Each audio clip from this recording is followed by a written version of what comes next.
jury. I don't think that's what they're gonna do, but, State doesn't intend for statements to go through, so it's gonna be about an hour and a half of listening to statements. well, I didn't mean statements, you have two use of force experts. Oh, yes, sorry. Yeah.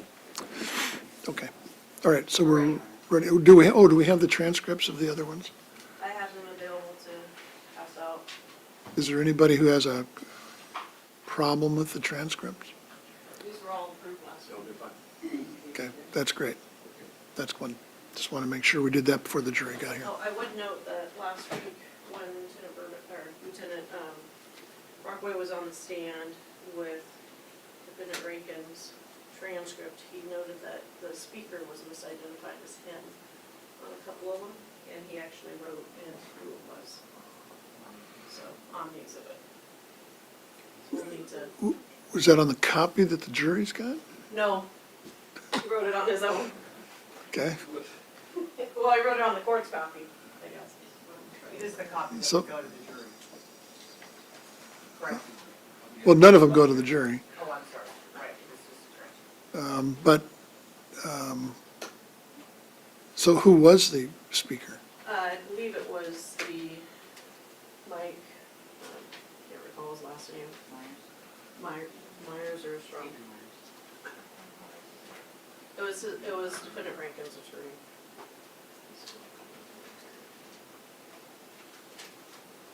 Okay, so he struck his name out and wrote the other name in? Is that what he did? Yes, Okay, and we haven't told the jury that yet. we haven't told the jury that here. You're gonna straighten that out with him when he gets back. I will just, actually, if I can pull that exhibit. Do we have the transcripts over there? Do the jurors have the transcripts of the Rankine? Because those were collected, I thought, last Friday or Thursday.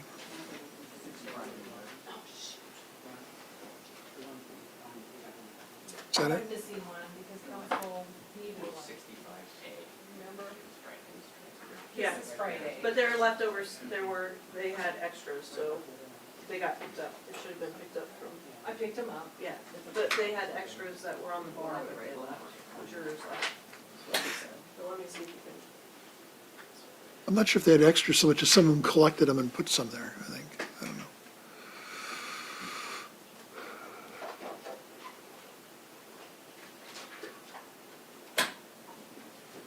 Mr. Conrad, did you have something to say? I just wanted to make a comment about the fixing of the transcript. I mean, we don't take a position that it's necessary or relevant, actually, who's speaking at that time.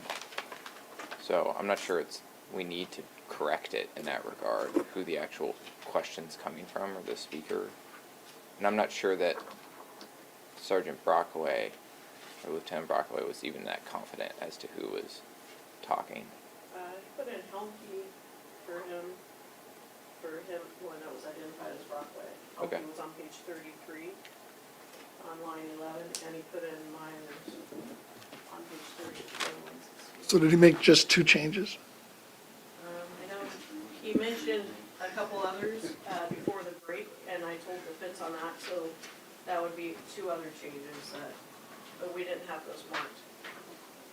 Okay, well, maybe we should have Lieutenant Brockway in here to make sure And of then his he's got confidence level about this. Page 35, he's got Myers on line 2 and Myers on line 9 So there's a total of 4 changes? that he's marked. There may be more that he didn't mark? There were ones in the beginning that he did not mark. Oh, okay.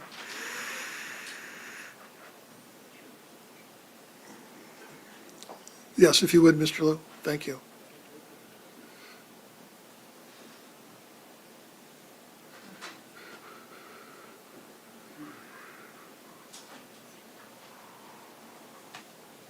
The defendants don't have an issue with correcting it, the state's fine.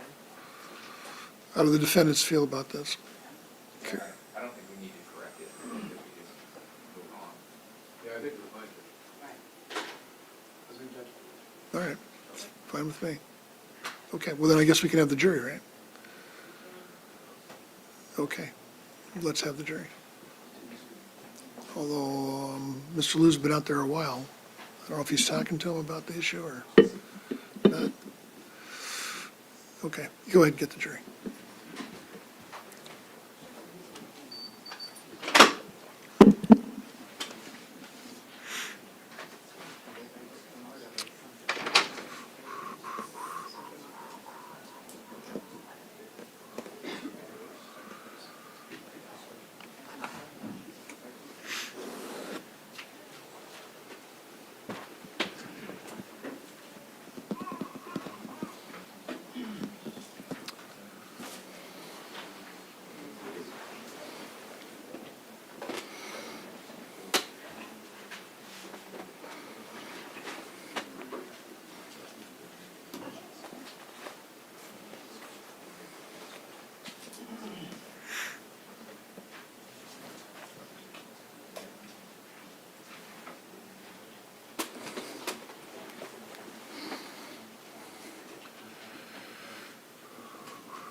Morning, Your Were you looking for the pointer?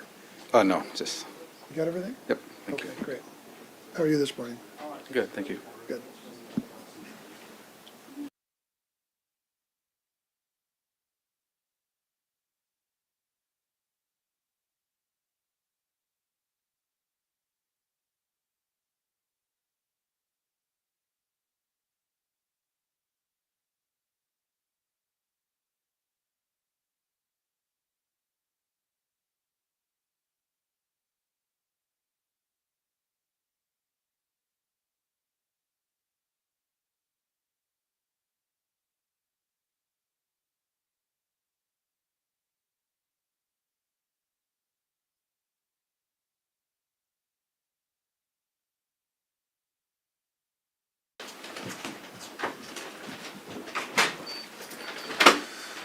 Good morning, everybody. Welcome back. Please be seated.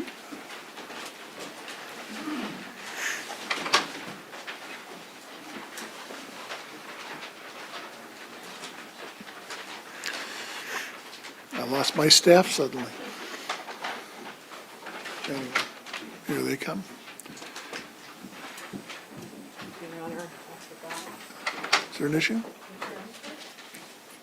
Oh, the one from last week. From last week. Yeah. I came down. You want to hold on to that for now? They may need it during cross-examination, but for now, they're not going to need it, right? Okay. So have it handy. So, Ms. Nicolavo, continue your examination of Lieutenant Brockway when you're ready. Thank you, Your Honor. Good morning, Lieutenant. Good morning. We left off last week with the conclusion of Defendant Rankine's statement that he provided to you.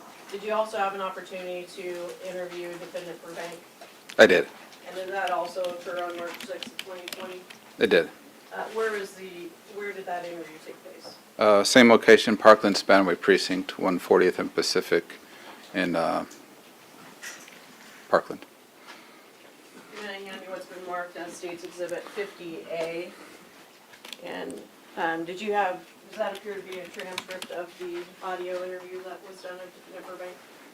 Yes, And you recorded that strictly audio, not video, correct?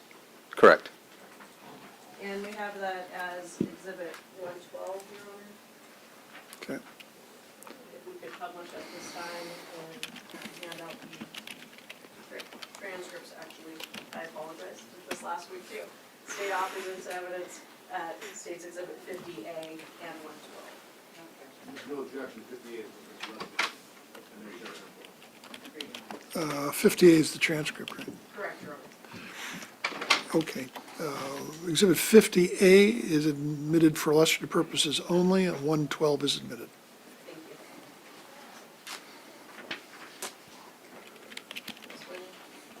I can do it. Yeah, is that okay? Sure.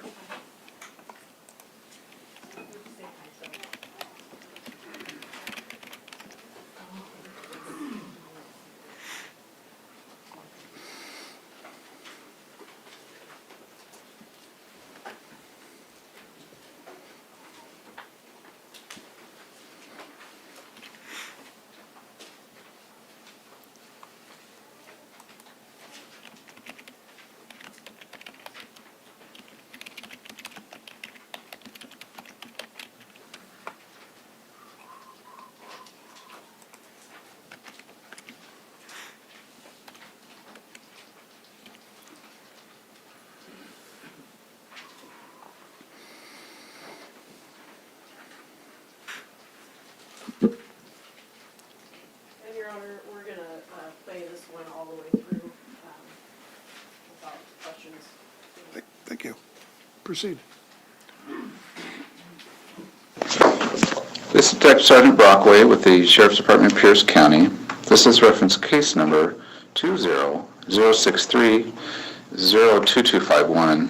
It's March 6, 2020, 11:20 hours. We're currently at the Parkland Spanaway Precinct.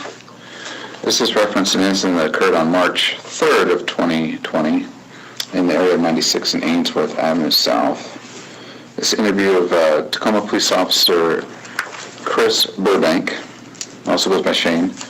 Also present in the interview room is Stephen Miners and Detective Helmke and Keith Barnes, investigator for the prosecutor's office. Shane, do we have permission to record your statement? Yes, sir. And everybody in the room understands this is being recorded? For the record, Steve Myers, yes. Okay, Keith Barnes, yes. Hans Hilke, yes. all right. Shane, how long have you been employed with the Tacoma Police Department? Since December the 1st of 2015. What's your current duty assignment? I'm currently a patrol officer, actually a patrol specialist in the 4th sector of Tacoma on graveyard shift. The 4th sector encompasses kind of the east and southeast area of Tacoma. Tell me what a patrol specialist is, what that assignment is. Considered, I guess, more of an experienced patrol officer. Prior to Tacoma, I spent 5 years as a patrol officer in Winston-Salem, North Carolina. Kind of just, I'm able to control crime scenes prior to an actual supervisor getting there and make decisions, along with just normal patrol duties. Okay. It's called patrol specialist? Yes. Do you have additional duty assignments other than the patrol specialist? I have a collateral duty. I'm currently part of the collision investigation team, which is an on-call status for like fatality type collisions. Okay. Did you have previous assignments with North Carolina, additional duty? Yes, I spent 3 years on patrol, graveyard shift there. And my last 2 years, I was one of our proactive units, our street crimes unit, doing plainclothes type narcotics, investigations, street level crimes, stuff like that. Any prior military? Yes, I spent approximately a little over 8 years in the United States Army, active duty. Army. What was your rank? When I left, I was a staff sergeant. Staff sergeant, okay. What day, do you remember what day of the week of your shift it was when you were working, when the incident happened? I believe it was Tuesday night going into Wednesday morning. Tuesday and Wednesday, okay. And the night of the incident, you're wearing your patrol uniform jumpsuit? Yes, I was wearing my jumpsuit with my exterior body armor. It's like a carrier? Yes. Okay. Yes. And does it have police markings on it? It does. On the, can't remember which breast pocket it has police. The other breast pocket has my first initial, last name, and then a large police marking on the back. Okay. And we took photos of it that night. Correct. Any department hats or anything? Yes, I was wearing a department hat with a Tacoma police patch affixed to the front. Okay. And that night, what's your normal duty hours for graveyard? 2,000 hours to 0600 hours. And did you have a partner that night? I did. It was Officer Collins. Collins. And whose car were you guys in? We were in Officer Collins' car that night. It's a marked unit, number 2773. And what kind of car is that? It's a 2017 SUV Interceptor. Ford Interceptor, fully marked. Full marked with lights. Okay, patrol car. Yes. And is Collins driver or are you? He was driver, I was passenger that night. Okay. Do you guys alternate cars, alternate passenger, driver? Yes, me and Officer Collins, we've been partners for probably 3 or 4 years, full-time partners, and every other night we'll alternate between driver and vehicle. So kind of take us through that night. Where were you at when you initially got this call? Or I should say, how did you come into this call? Okay, we had, Officer Collins and I, we had just cleared a traffic stop around 96th and A Street, and we're traveling west on South 96th Street. I would say approximately 20 hours, we arrived at the intersection of 9-6 and Ainsworth, facing westbound. Stopped at the red light, and as we arrived at that intersection, observed a male suspect, or referred to as suspect, was actually in the roadway in the intersection. there was a vehicle, I'm not sure what type of vehicle it was. It was traveling north on Ainsworth, and it was attempting to make a westbound turn on the South 96th Street. The vehicle started to proceed through the intersection to make that westbound turn, and the suspect kind of ran, I guess out of nowhere. I just recall seeing him in the intersection in the roadway run up in front and kind of block that vehicle by waving his hands and stop that vehicle. And how's the lighting there in that area? I believe it's got street lights. It was dark. Like I said, it was approximately 20 hours. I think it was roughly that time. Remember the weather that night at all? It was cold. It was not raining that night. It was probably 40 to 45 degrees. So he's right in the middle of the intersection. Can you describe what he looked like? I don't recall. I just remember he was a black male. I'd estimate probably 6 foot, 200 pounds. I believe he was wearing windbreaker pants and a jacket, but I'm not certain. And I know he was carrying a jug of water in one hand and some other items in his other hand. A jug of water, okay.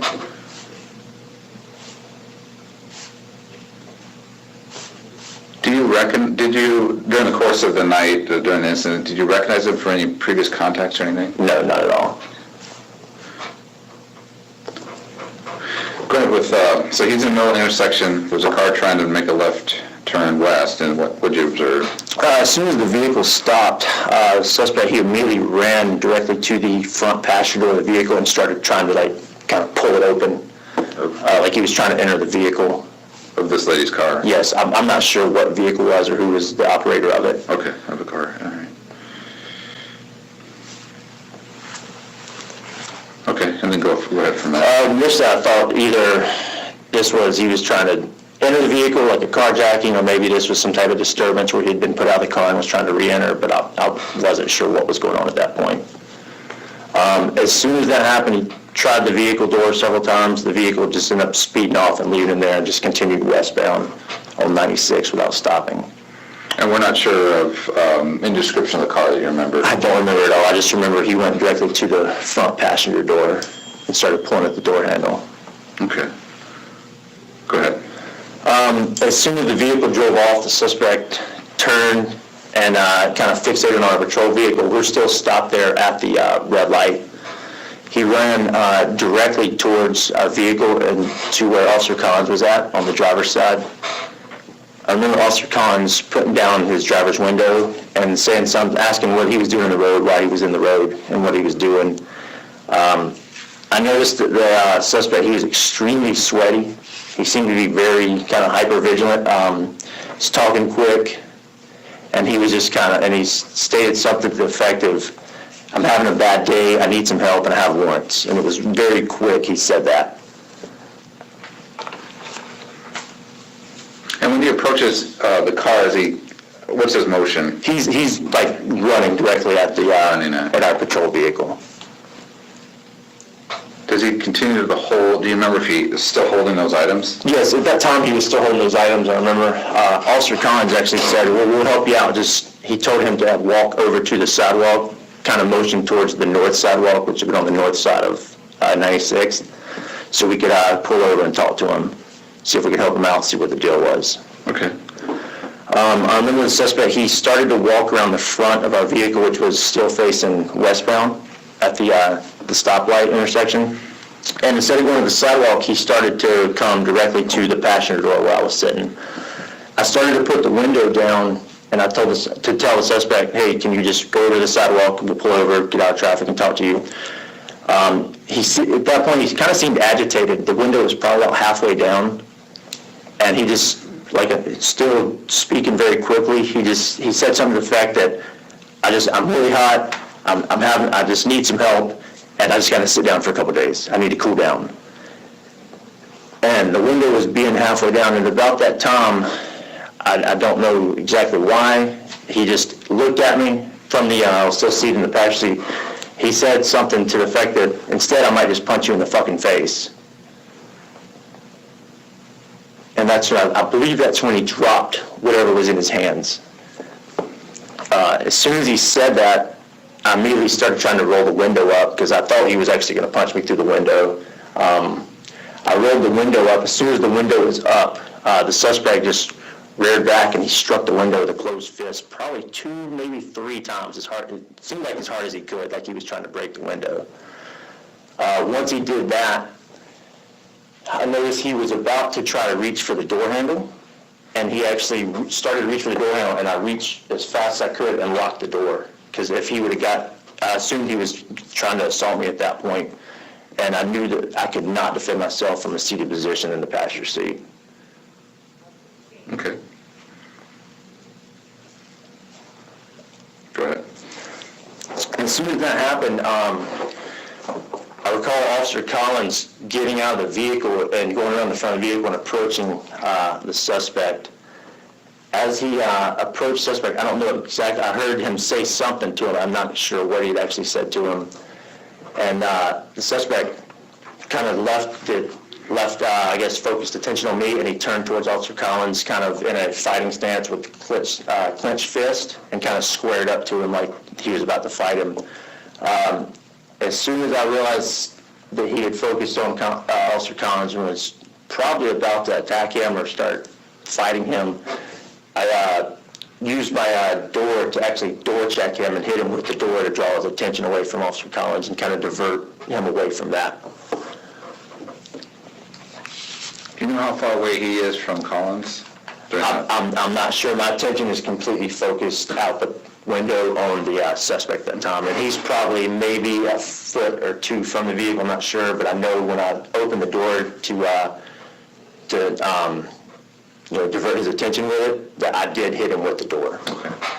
And when you go, you talk about fighting stance, and just for the record, he's up with his hands up and his fist. Right, he had clenched his fist and like kind of actually squared his chest up in the direction of Officer Collins. Okay, after you get, use the door, what's next? As I exit the vehicle, I realize I don't want to leave the door unlocked, the vehicle unlocked, because I know it's still running, it's unattended, we don't have the lights on, we haven't even had a chance to actually radio out that we're pulling over to assist this guy. So I turned and actually locked the doors and then shut the doors because I knew we had a rifle in there in the front, we had a rifle in the back along with other equipment, as well as the vehicle. Like I said, the vehicle is still running. Okay. Once I'm able to get the door locked and exit, I'm not exactly sure, I don't recall if Officer Collins and the suspect were already on the ground, or I know they were in some type of contact with each other, kind of wrestling around, and I don't recall if they were still up on their feet or if they were already on the ground. Okay. The next thing I recall for certain that Officer Collins and the suspect were on the ground, kind of by a front right fender at the front right tire, with Officer Collins appeared to be trying to kind of just pin him to the ground and hold him, and the suspect was just swinging both left and right fists as hard as he could, very wildly at Officer Collins, and kicking him, basically trying to throw him off of him and strike him at the same time. Do you know which way the subject was faced when he's doing that? He was kind of on his back, but almost seated up against the vehicle. Okay. At the same time. And Officer Collins, from what I recall, appeared to be just trying to kind of clinch him and wrap him up and just pin him at that point. Okay. I tried to actually grab a hold of the suspect and kind of get a hold of him, but he was also kicking very wildly, flailing, and just swinging as hard as he could, it appeared like, with both fists and striking Officer Collins. Where was Collins getting hit at? It looked like just kind of everywhere. It didn't look like very well aimed shots. He was just wildly flailing, just hitting wherever any target he could actually hit. Okay. And it didn't look like Officer Collins was actually able to defend himself. He was just kind of trying to wrap him up and pin him at that point still. Okay. While I was trying to actually get control and pin the suspect's legs to the ground, I just started delivering closed hand strikes kind of to his body and trying to avoid his wild punching as well. Okay. When I was able to start delivering strikes to his body, it kind of appeared that he lost focus, Officer Collins, and then focused in on me. This guy was, and it was odd because he seemed very, very strong, like he was basically able to actually push Officer Collins off of him, which is, Officer Collins is significantly larger than me. He's probably got me by, I don't know, I'm about 165. He's probably approximately 215 pounds. And this guy's just kind of screaming and growling. There's no verbal anything from the suspect at all at this point. No words, just... No, just screaming and growling. When you delivered those strikes, did it, other than him focus, did it change his... No, nothing at all. It didn't seem like he even felt any type of, it didn't seem like there was any type of pain compliance or anything like that at all with him. It just kind of diverted his attention to me, I believe. Okay. Go ahead. At that point, it looked like he had kind of lost that focus on Officer Collins and then focused in on me and actually started to stand up and kind of just throw Officer Collins off of him. At that point, I decided I needed to probably try to disengage and open some distance between us so I could look at my next elective because, like I said, it didn't look like any type of pain compliance was working on him with the strikes. And he just felt like he was stronger than what I would imagine someone would be. Okay. So as soon as the suspect got to his feet, and he focused in on me, I actually turned and ran. I would estimate probably 10 or 15 feet, maybe about a car length into the intersection, which was west, to kind of try to open that distance up and see if my next option was if this guy was continue fighting or try to, resist and like evade us. As soon as I got that distance, I turned and the suspect was actually sprinting at me and was almost on top of me. And I realized he was actually coming at me to attack me. He wasn't trying to evade me or evade us. He was coming directly at me, still screaming, still growling. How were his hands at that moment? When I turned around and kind of realized what was going on, he was actually kind of in a jumping motion right on top of me, like he was trying to maybe knee or kick me, but also throwing both fists at me. Just kind of like earlier, like just wild strikes directly on top of me. Okay, go ahead. As soon as I saw this, I kind of tried to square up and also started swinging back. Just kind of wild strikes, just basically trying to defend myself. Okay. The suspect actually contacted me. He kind of, I wouldn't really call it a tackle because I don't feel like he actually ever wrapped me up, but he just kind of collided with me and we both went to the ground. When he was in that jumping kind of swing motion, just kind of collided with me. Okay. And we both went to the ground right there. Down, okay.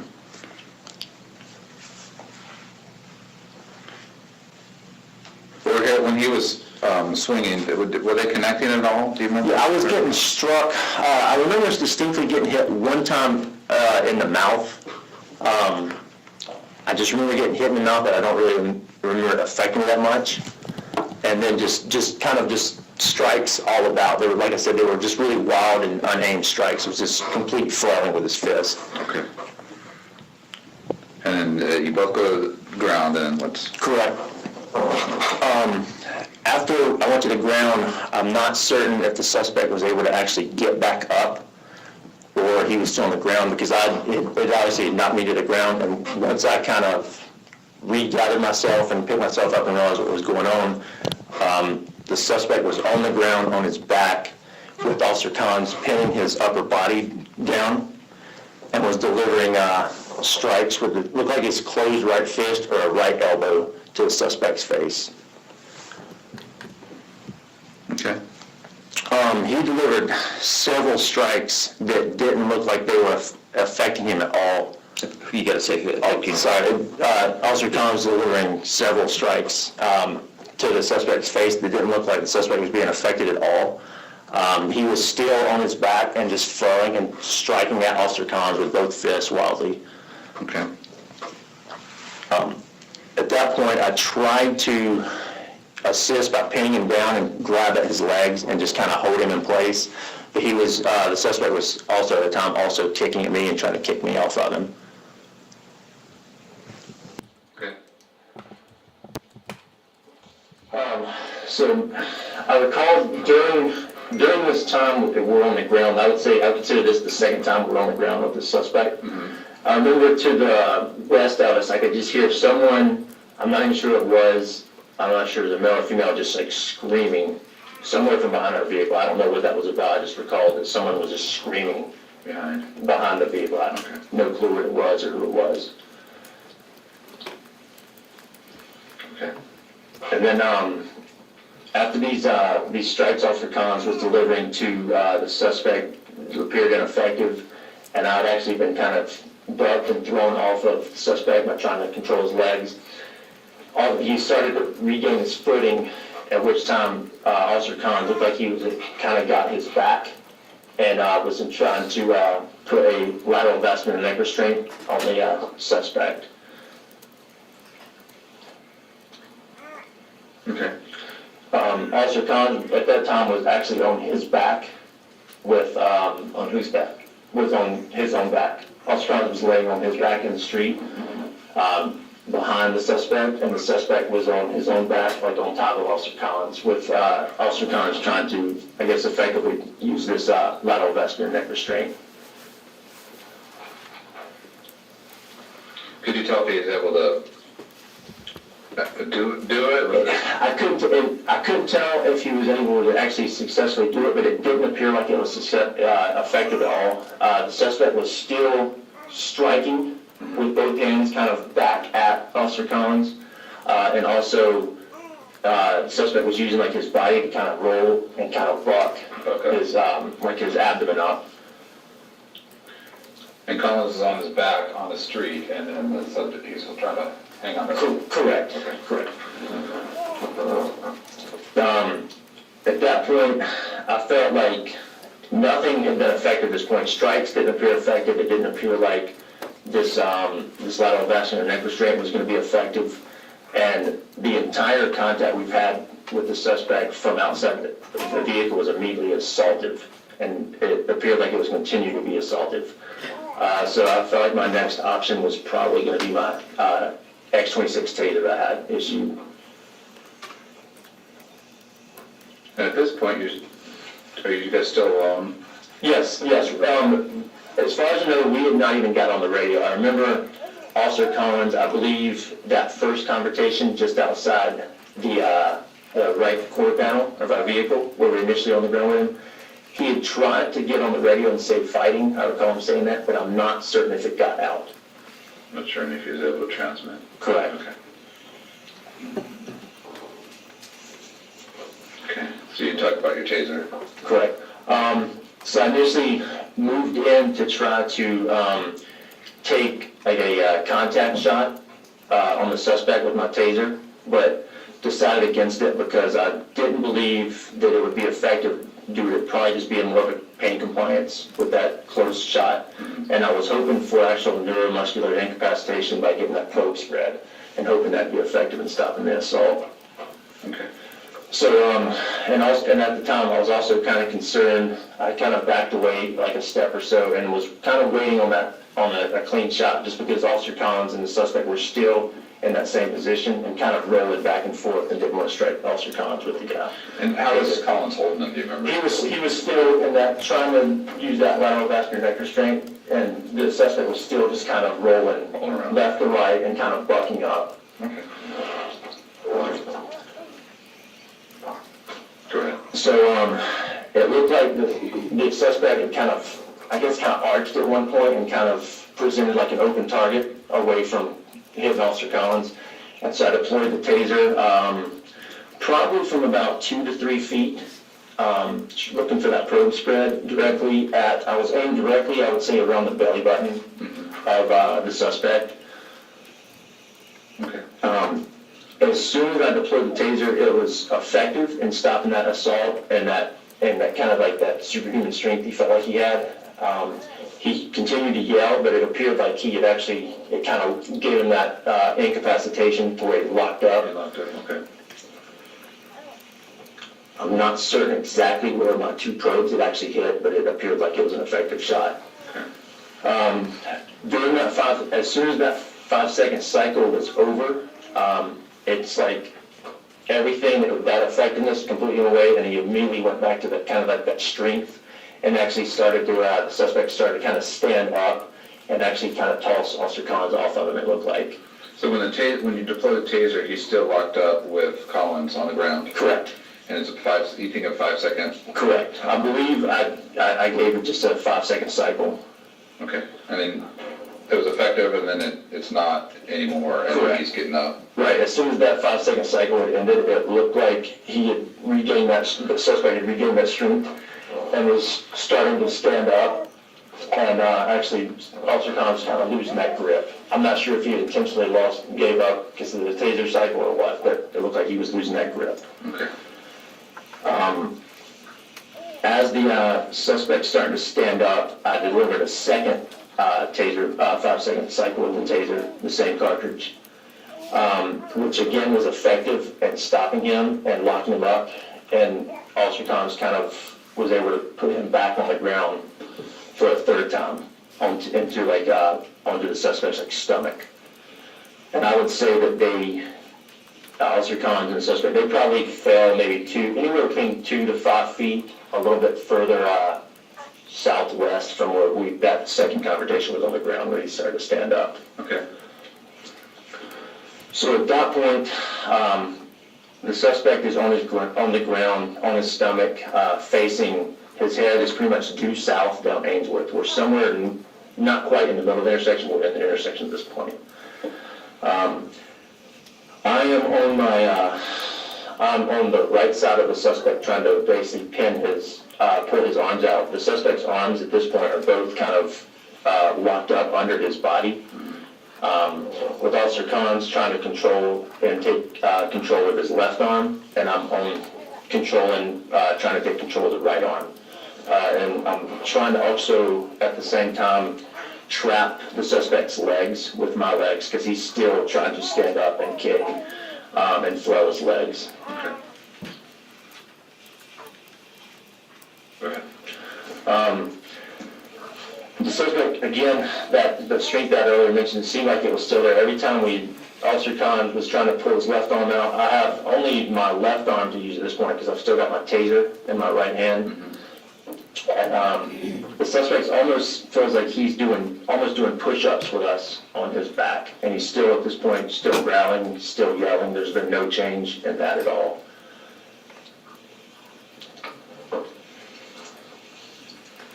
And you talked about sweating. Do you remember having contact with his skin? Could you tell if he was? I don't recall at all. I know I had contact with him, I just don't, at that point in time, I don't remember knowing that.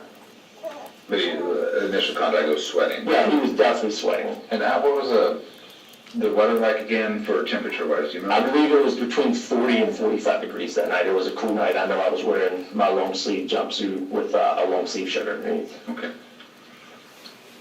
And then go ahead back to your. So I believe it was at this point, I'm not exactly sure when I was able to get out on the radio and just give out a location. I remember getting on the radio and just yelling like 96 Ainsworth. Like I said, I believe it was at this point because from what I recall, I remember looking up before I did and seeing, okay, just make sure this is the intersection. I recognize the intersection, 96 Ainsworth, and I remember just getting that on the radio, and I remember hearing the mic click, like I actually was able to get out. So I assumed that I had gotten out, but I wasn't. I didn't hear any response at all. What call sign were you guys using? That night we were Henry 317. Yes. Okay. Still able to get his arms out from the suspect's body into a handcuffing position. I delivered what I believe was a third taser cycle, 5 seconds, which again was effective in stopping that power and that strength and locking him up. But I was still unable to, during that 5 seconds, I wasn't able to actually control that right arm out from under his body just because I only still had my left hand and was controlling my taser in my right hand. Okay. So after several more seconds of still trying to pull the suspect's arms out from under him with that strength, because every time we would feel like we were pulling, the suspect would just kind of just rip us off of him and just kind of rip his arms back under his torso and upper body. Okay. So once I decided I'm gonna try another cycle, I delivered, I believe, was a fourth 5-second cycle. And at that point, during that cycle, when I activated the cycle, I placed my taser kind of down on the ground, out of his reach, out of the suspect's reach, but like still within my reach, kind of like down by my right leg. At that point, during that 5-second cycle, they will actually pull the suspect's arms directly behind his back in the handcuffing position. And the suspect appeared to kind of give up the actual physical fight at that point, but he was still growling, kind of yelling incoherently, and kind of rocking his body around and kicking his feet, or attempting to kick his feet. But like I said, I tried to wrap his legs with my legs during that. So after that, we were able, me and Officer Connors were able to get the suspect's hands behind his back and just kind of pin his hands down behind his back until we could get handcuffs on him. Officer Connors was utilizing his handcuffs, and I recall he was able to quickly get a cuff on the left wrist, but it took us several seconds to get a cuff on the right wrist because we had to kind of work through pull his clothing out of the way, because it seemed like the cuff was getting hung up on his jacket sleeve. Okay. Go ahead. So after getting him finally in handcuffs, the suspect is still trying to like roll and kind of butt Officer Collins and myself off of him, and we're just both basically just kind of laying on top of him, trying to pin him to the ground and keep him from flailing and kicking around. I remember at that point I was exhausted and just laying there. I was just trying to pin him because I could hear at this point, I could hear sirens coming. So I assumed that people had actually heard a call, our location was coming. I could hear sirens from, it seemed like everywhere, but I don't recall any radio traffic. While waiting there on top of the suspect, I remember someone, it's like a male voice, just to the east, probably behind our patrol car on the sidewalk around there, had yelled asking if we were okay and if we needed any help. I remember the male saying something like, "That guy looks pretty big, or a handful, and I'm pretty big, I can help you hold him." I remember looking, when I looked towards that voice, I could see patrol vehicle lights coming from the east. And so I remember yelling at the guy, "No, we're fine.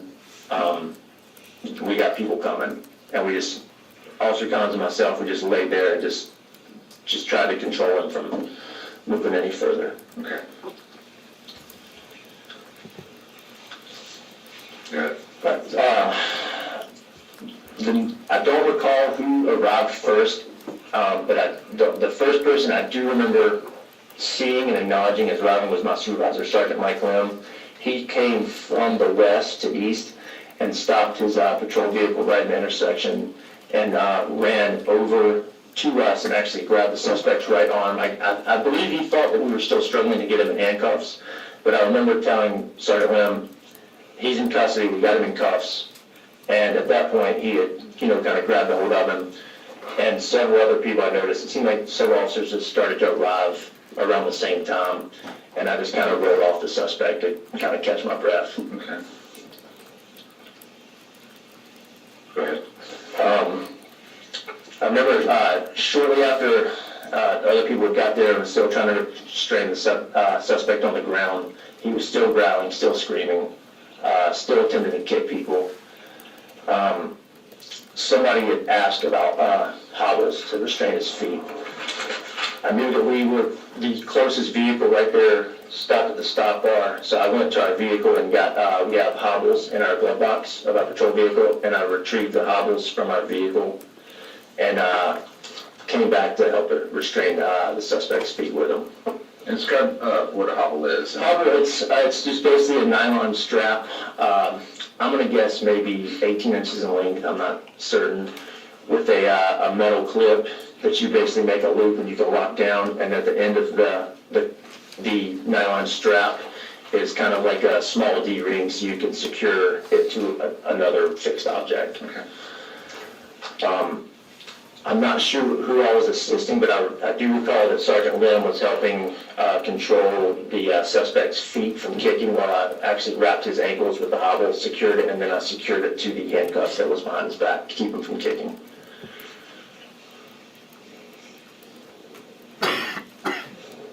Okay.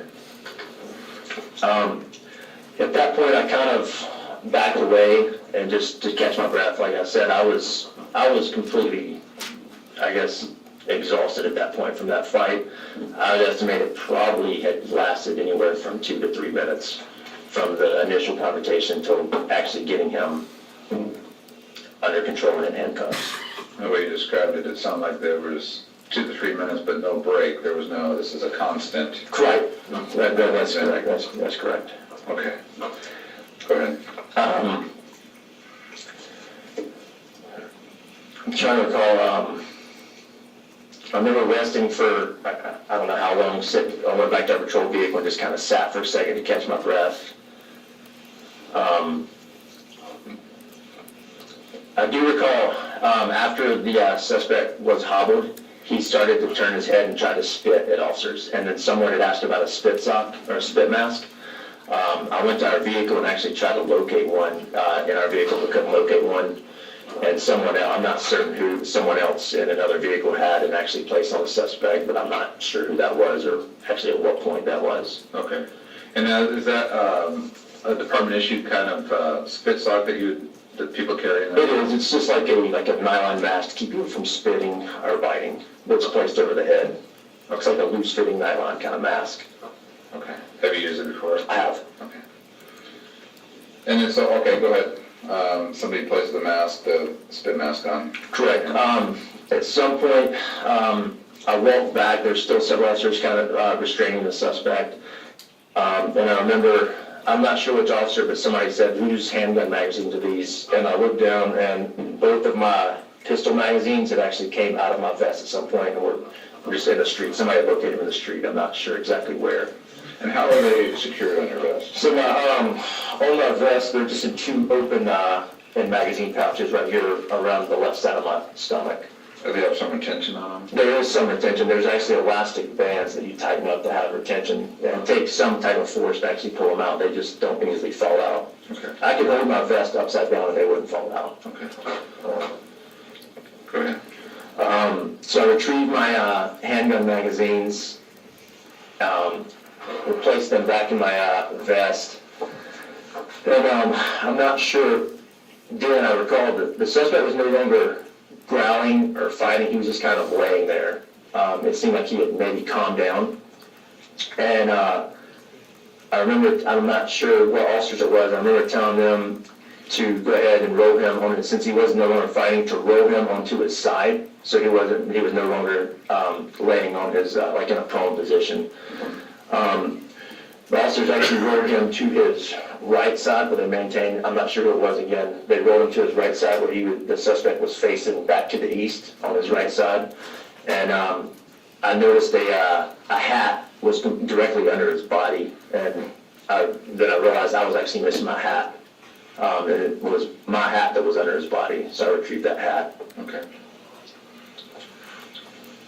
Go ahead. It was probably shortly after I had the assisting officers place the suspect in that position on his side. I remember the fire department arrived and requested that the hobbles be removed and the handcuffs so they could start medical treatment.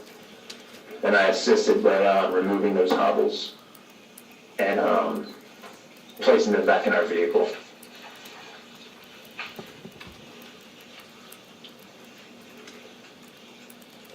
Okay. At that time, there were so many officers there and fire was beginning to do medical evaluation on the suspect.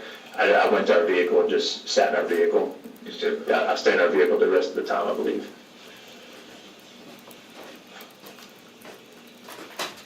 Could you tell what the suspect, once he was turned onto his side, what he was doing? It appeared like he was calm. I believe he was just kind of laying there, just kind of blinking his eyes, just staring off, blinking his eyes, but I'm not exactly sure. I don't recall him still making any noises or anything like that.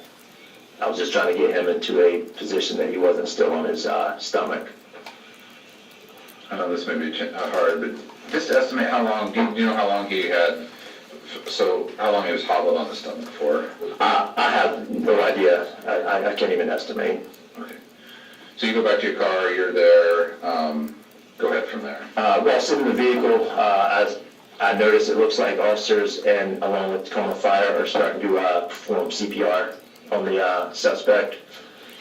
And shortly after that, that's when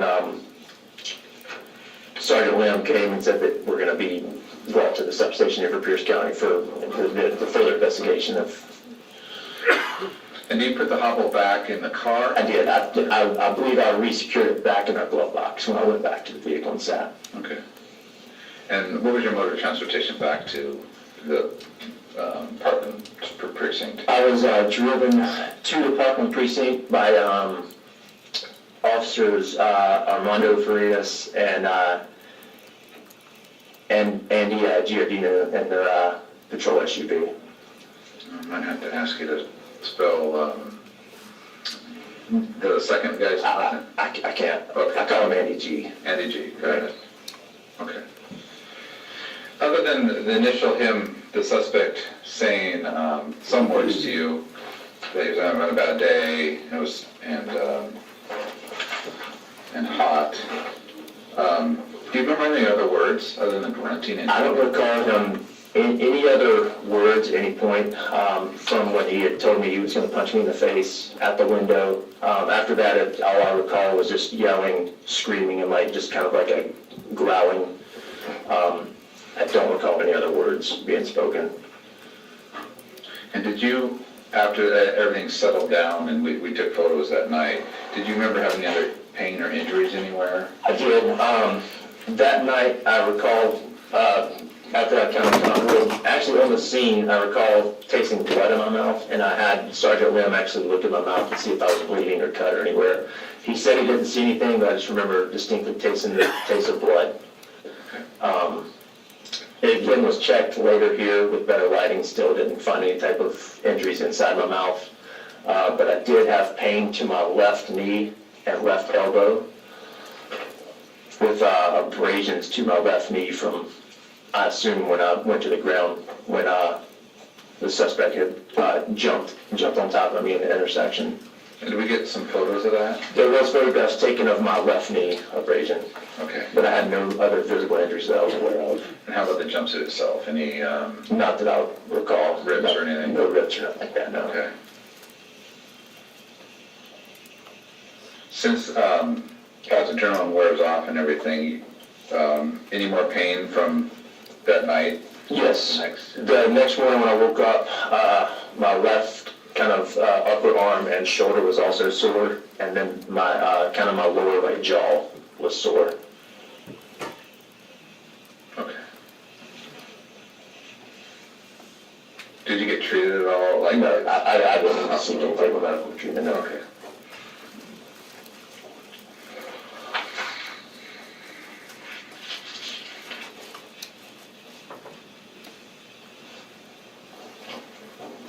Keith, you have anything? Just the taser, what happened with that? What do you mean? Was it was laid off to the side and so? Correct, forgot that. I laid it off to the side, and after we were able to get the suspect into handcuffs, I remember grabbing the taser. I pulled the cartridge because I realized I wouldn't need it any longer. He was now secure. I took the cartridge off, threw it somewhere behind me, kind of out of the way in the roadway, and then secured the taser initially in my front right pants pocket until I could actually, after I was relieved, and got up and placed it in my actual taser pocket of my jumpsuit. I'm not sure exactly who had removed the probes from the suspect or where they contacted him at. And then the taser was later taken for the investigation by Pierce County detectives here at the substation. So you didn't do anything with the wires or the probes? No, someone else had collected them, and I'm not exactly sure what happened at that point. Okay. And at that point, they were still working on the person? I believe so, I'm not quite certain. And the time before fire got there, you feel that the subject was conscious, breathing? As far as I'm aware, the last contact I had, it appeared like he was laying on the side blinking, but I don't recall any other. Did you check his pulse or anything? I did not at any time, no. Anybody else while you were there? I'm not certain. After I'd been relieved, like I said, there was several officers kind of restraining him and keeping him on the ground. I'm not exactly sure what they were doing. My focus was completely taken away from that. Okay. That's all I have. Do you remember any injuries on the suspect or anything visible that you saw? I recall when he was rolled to his side with that spit mask on, I recall seeing some type of blood on his face. I'm not sure where or the actual cause of it at all. But you could just see some blood. I could see blood kind of like inside that spit mask. I may have asked you this, but do you recall, you talked about a jacket, anything else that you remember? I don't recall exactly what it was. The reason I recall the jacket is because I remember right before I deployed my taser was thinking, would this be effective when I get to the clothing? Okay. As far as the strikes that you did, the subject, did you use anything other than your hands and your taser? No, at the time, all I had was my hands and taser. I have a wooden straight stick that I carry that was actually in the car. I was unable to get at that time because I keep on my belt. Only thing on my duty belt is my handgun on my right hip, and then right here around my left hip is a baton holder, but I was unable to retrieve that from the vehicle at the time. So just your hands and your taser? And Just my hands and my taser. Anything with knees or kicks or anything like No, that? nothing at all. And flashlight-wise, did you have a flashlight with you, or? I did. I don't carry a large flashlight. I just carry a small, like a 2-cell light right here next to my handgun magazines, and that was in there the entire time. And when it sounds like all the incident occurred in front of your car, are your headlights on? Headlights were on. No overhead lights have been activated. It should have just been headlights like we were normally operating. Okay. Yeah, prompts. No. If you just do us a favor, can you draw where the patrol car is and the intersection there where he kind of lines up? Yes. Just, So I'm going to do, this will be north. yeah, no problem. So I'm going to do, this is the north curve of 96 with the south curve, and then this comes south on Ainsworth. So our vehicle was right here. Here's the stop bar facing west. This is our vehicle. And the initial confrontation, I'm going to circle as number 1. Yeah. That's about where the first time the first incident on the ground, where we were on the ground with the suspect. There's also right here, it's kind of a small, like, driveway. It goes off to the north side of South 96th Street. When I retreated from the suspect, I ended up, I estimate probably around here, going to do number 2. And that's about the area where we had that second confrontation, and I deployed the taser the first 2 times right here. I do know the suspect, his head was, and Officer Khan's head were kind of facing, I guess, more of a northeast direction right here. Okay. The third location was probably closer to the intersection, several feet, just kind of southwest, and that's where we were actually able to take the suspect into custody. Okay. And which way was his head facing? His head at that point was facing about directly south. Can you just mark 96, just, right at 96 and Ainsworth there for reference? You said you heard somebody scream from behind, someone from behind the patrol car? Correct. Was it a female voice, male voice? I'm not certain, it was in this area right here. And I just recall there was some type of screaming, and I couldn't make out any words, I just heard screaming. I'm not sure if it was male or female at that point. My attention was so focused on this confrontation. And then the next thing I do recall hearing was when after we had got the suspect in handcuffs right here, was hearing a male from somewhere over here behind our vehicle or maybe on the sidewalk, asking if we needed assistance. Okay. If you can date it and sign it as March 6th, 2020.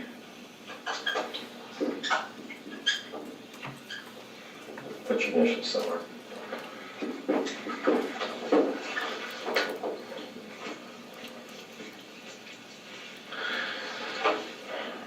Any other details that you remember from that night? That's, off the top of my head, that's all. Well, now I think that, I recall the snacks or whatever, the items that the suspect was carrying. I do recall directly outside of my passenger door was a box of like snack cakes or something that was dropped directly by the door, and I believe that's probably what he was carrying that he dropped when he struck the vehicle. Okay. Then, when you were wrestling with this guy, did you say anything to him? I recall we repeatedly said, get on the ground, stay on the ground, and stuff like that. That's all I recall saying. Just commands to get him under control, is that Correct. right? Correct. Okay, And I believe that was initially kind of this first confrontation. At that point, when we got to this, it was just a complete, we were just like almost survival. Like I felt like this guy was like so strong, and he was just at that point attacking us. He wasn't resisting, he was just assaulting us. I don't recall any commands. It was just complete trying to get him under control at that point and defend ourselves.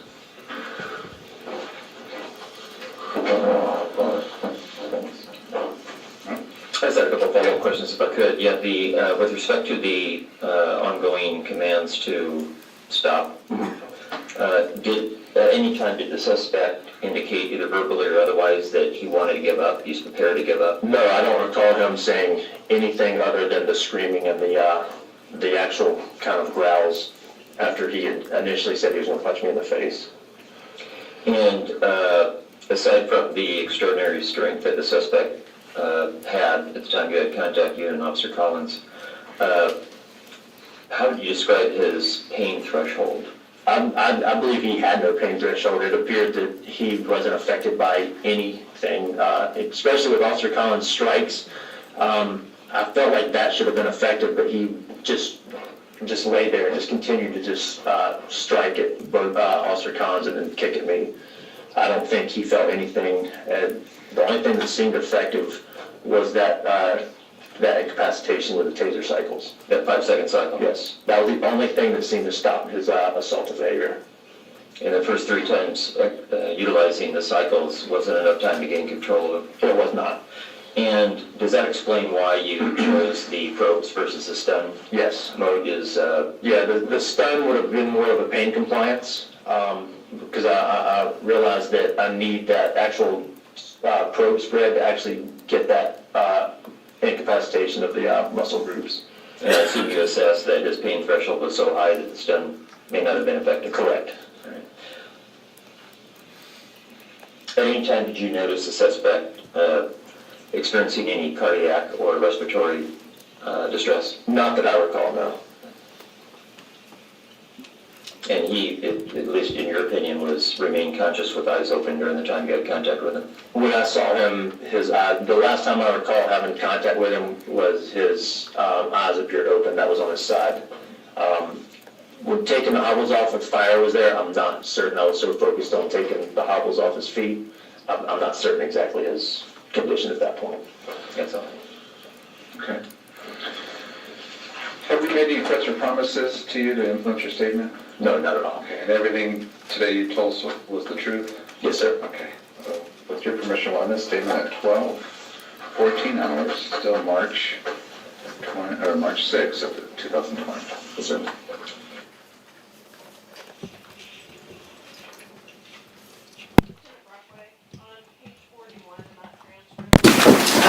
There's some discussion about a diagram drawing that was done by Defendant Burbank, you recall that? Yes. And was that done on a whiteboard in the room there? Yes, Did you take a photograph of that drawing? I did. And it was been marked as State's Exhibit 51, do you recognize that? Yeah, this is the photograph of the drawing that Officer Burbank completed that day. It's a true and accurate depiction of it. Yes. State offers into evidence exhibit 51. No objection. Permission to I'm 50, sorry, 51 is admitted. permission to publish. Proceed. And Lieutenant Brockway, I'm gonna have you step down and take the transcript with you if you need it, to walk the jury through. Let me zoom in a little bit on it, just make it a little bit bigger for the numbers. There we go, thank you. And there might be a pointer up there too. If you can walk the jury through the different locations identified by defendant Burbank in the interview with you and what the numbers indicate.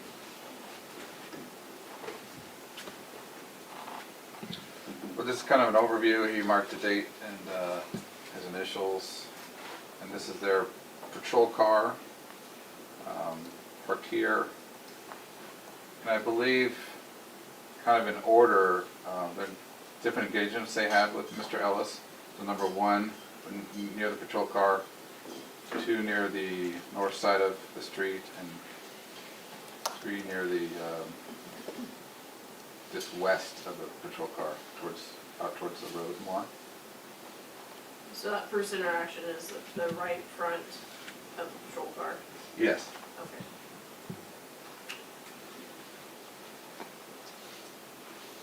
And did he also indicate that the number 2 is where he deployed the taser?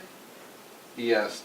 During that time, according to his statement, Officer Collins was engaged with Mr. Ellis when he Burbank deployed the taser. Go ahead and see. He also identified, or commented on the individual that asked if they needed help, and he told them no. We got folks coming. Did you ever get the identity of that individual? Yeah, I believe we interviewed Shad Hayes as that person. Now, this interview took place on March 6th, 2020, and I know we listened to Defendant Rankine on Thursday, excuse me, but did this interview take place before Defendant Rankine's timing-wise, same day but earlier? Yes, Burbank was first and then Rankin. Did you have an opportunity to interview Defendant Collins? I did. And was that interview also recorded audio? Yes.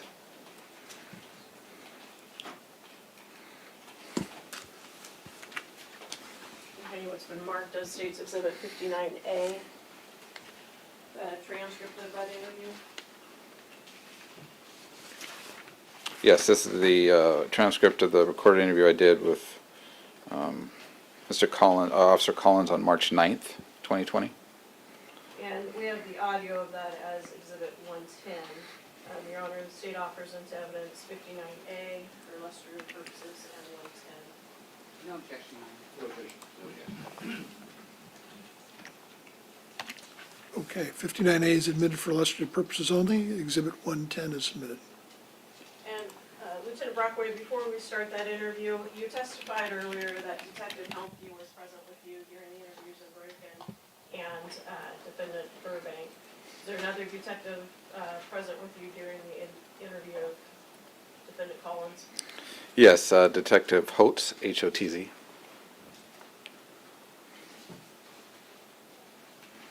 Your Honor, this is about a 30-minute interview. Just timing-wise, how would you like to break that down? Well, it's 20 minutes to the break. You can go ahead and we can take our break about 10 minutes later. We can publish one sentence. Let me get the transcripts out too.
This is Detective Sergeant Brockway with the Sheriff's Department of Pierce County.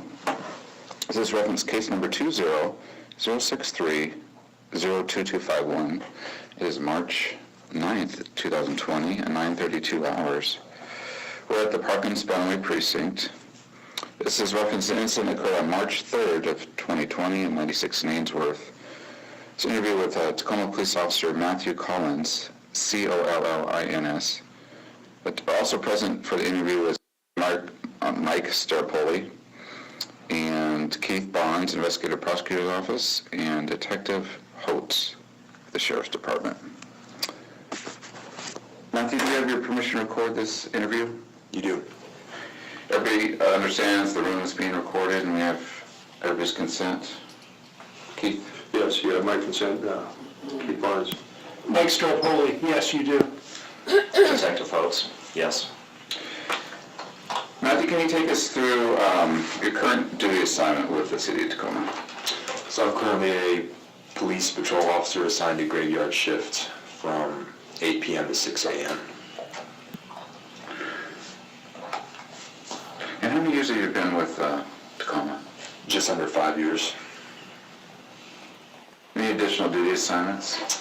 I'm assigned to the SWAT team as an entry member. I'm a control tactics instructor, a firearms instructor, and a shield instructor. And control tactics is like defensive tactics? Yes, sir. And how many years with the SWAT team? Just approximately around 2 years. Any prior law enforcement service or military? Military. I was in the Army for just under 8 years. What was your rank there? Staff sergeant when I got out. E6. And the night of the incident, you were in a patrol uniform. Did we take photos that night? Yes, sir. Was it, can you describe the uniform for us? It's the Tacoma Police issued jumpsuit. It's navy blue, marked with Tacoma Police patches on each shoulder.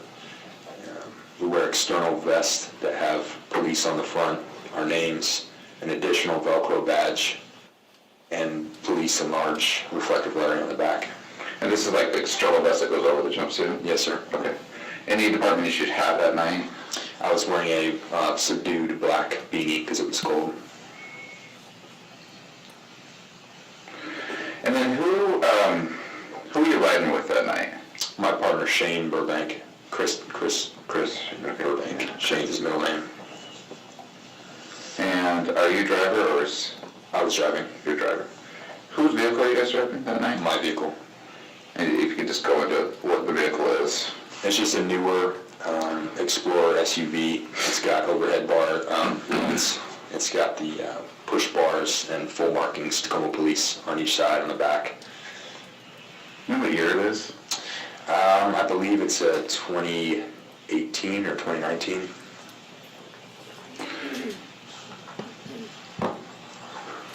And the night of the incident, we did photographs and such for your uniform. And was a taser involved in the incident?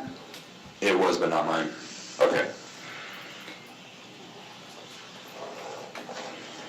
All right. Take us through where you were early on in the shift. Kind of just take us through right before the incident, where you guys, what area were you in and where you were at. So we were just on patrol. We were on a call, dispatch call. We were headed to Hosmer Street, which is kind of the westernmost border of our district that we work. And it's just a hotbed of, there's lots of stolen vehicles over there. There's lots of crime. So that's an area we patrol a lot. So we were traveling westbound on South 96th Street, which is about the southernmost border of our district to where it goes to county. So we're traveling westbound, and we came to a stoplight, a red light at 96 in Ainsworth.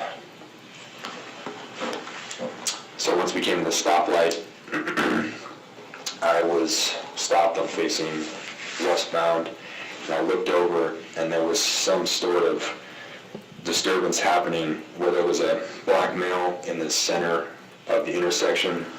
His back was faced to me, and there was a vehicle turning west onto 96th Street from Ainsworth, and he was at the passenger door working the handle, and the vehicle was kind of trying to turn left, slowly move around him without hitting him, and then took off. So at this point, I didn't know what we were reviewing. I didn't know if this was a domestic violence thing. Maybe this guy got kicked out of a car. Maybe he's trying to carjack it. I didn't know. But at this point now, this gentleman was just standing in the middle of the intersection, and just right out in the middle. So I rolled my window down, and I said, "Hey, come over here. What's going on?" And the guy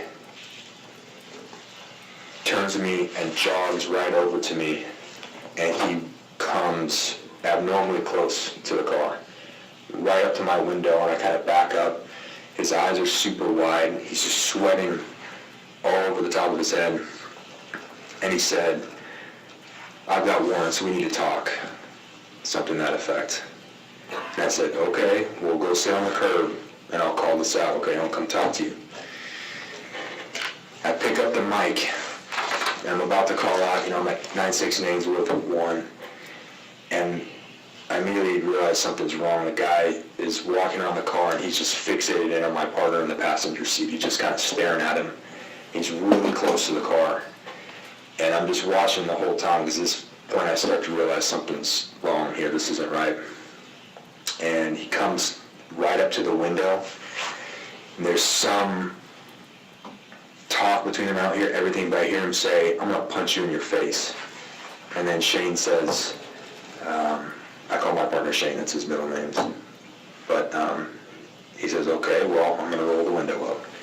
And he starts to roll the window up, and the guy starts punching the window. And then there's like a struggle over the door.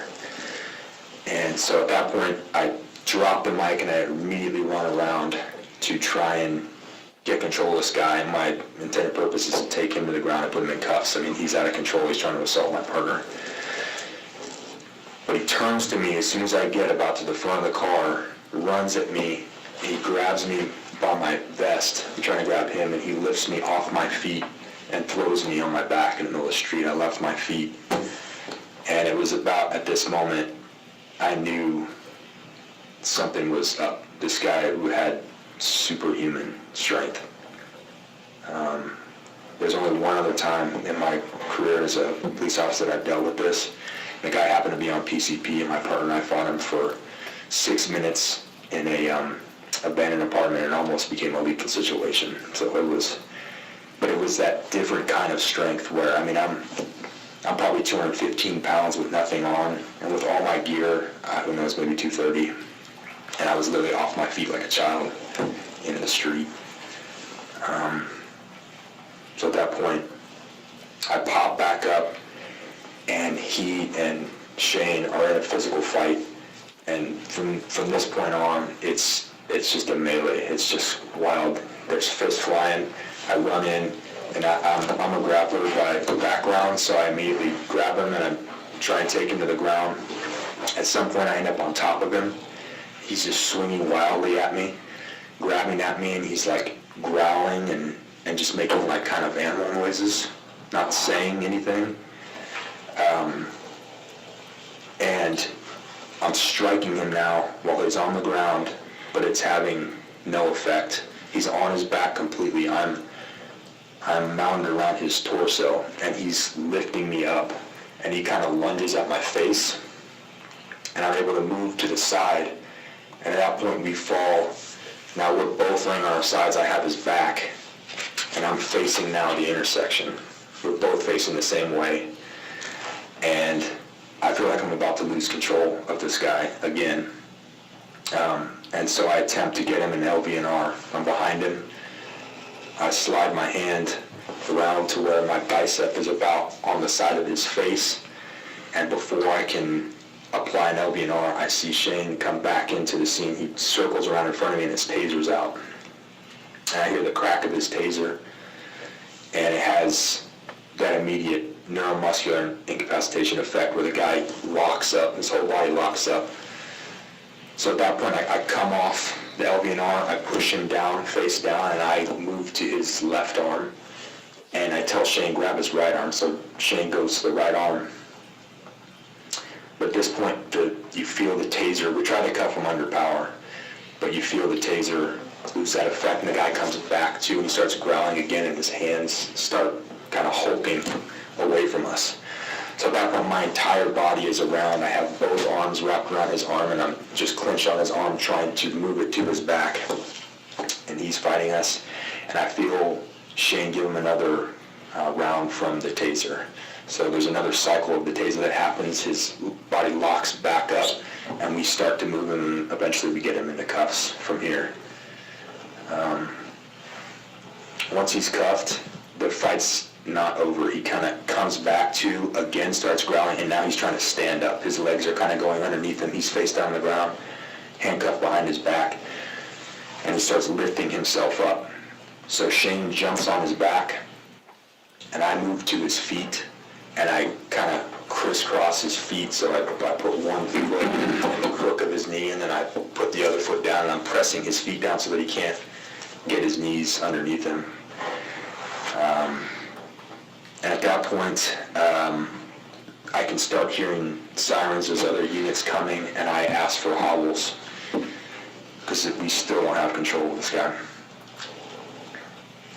So I believe the first officers that showed up were Masai and Tim Rankine.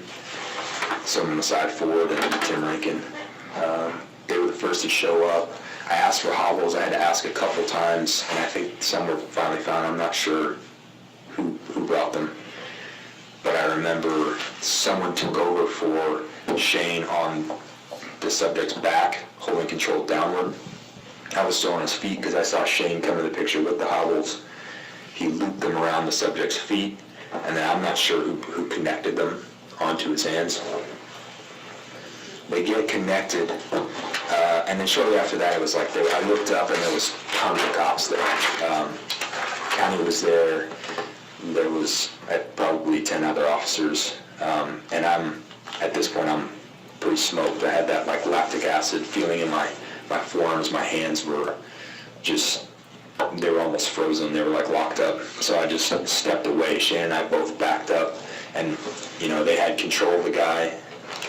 And I heard Shane say somewhere in there, "Hey, let's get him in the recovery position." So they put him on his side. And I walked away from it at that point, and there was a bunch of other people on top of him. And I remember, the last thing I really remember was him kind of like spitting at people, and then they put a spit mask on him. And then shortly after, fire arrived.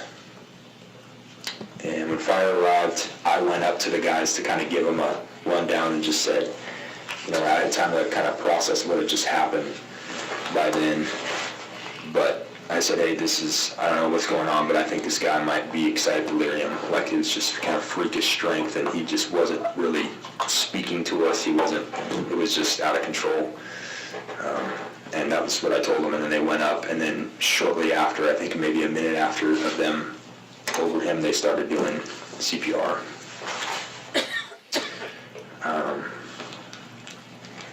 And then somewhere in there, Sergeant Lim showed up, my supervisor, Mike Lim, and he came over to the car and just said, like, what happened, guys? Because I wasn't able to get anything out on the radio. I tried to say fighting a couple times, and I took one in the jaw one time trying to get to my radio. I mean, it was a knockdown, drag-out fight. So I just told him, like, hey, so here's what happened. Here's why we couldn't call it out. This is what it is. And then he turned and he saw Fire doing CPR, and he said, look, I don't know how we're going to treat this, but because they're doing CPR, let's just do like a officer-involved shooting. Why don't you go to your car and just wait for further instructions? I don't know how much time passed. Fire's still working on him. My lieutenant showed up. Lieutenant Euler is on scene now. There was a county sergeant talking with Sergeant Lim, and then Sergeant Lim came to my car with another fellow officer, Herbert Chung, who works in our sector, and he said, "Hey, Collins, why don't you go with Chung, and he's going to take you to a county substation," which was here, for processing. And that's where I came, and they took pictures of my injuries, and they took my taser. They did a round count, and I think that was it. Okay. You had talked about, what injuries did you have, and soreness did you have from this? So my right knee was pretty swollen up, and it was just kind of covered in road rash and cuts. Actually, both knees, but the right one was pretty bad. And then both of my elbows were pretty banged up, just road rash and bruising. And after the incident, a couple days later, you still have some soreness or anything? Oh yeah, my knee and elbow were pretty bad. Were you long sleeve or short sleeve? Long jumpsuit. Long sleeve. Did any tears in it? No. Okay. And how tall are you? Like 5'11", 6 foot. Can you describe the physical size of the subject that you dealt with? I believe he was close to my size. I think he was maybe 5'11", 200, 220 pounds, something like that. Hey, did you recognize him for any prior context at all? Never. No. And then the temperature that night, do you remember you had talked earlier about you wearing a beanie? Mm-hmm. What was the temperature like and weather conditions? I remember being clear and cold, significantly cold, so I don't put my beanie on very much. I usually wear a police patrol hat, but it was super cold that night. Yeah.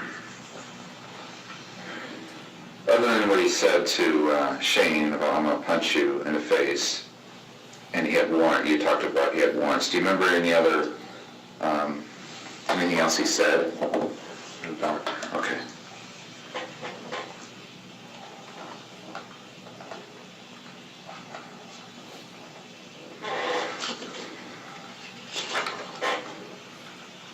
An estimation of, so what's your call sign that night?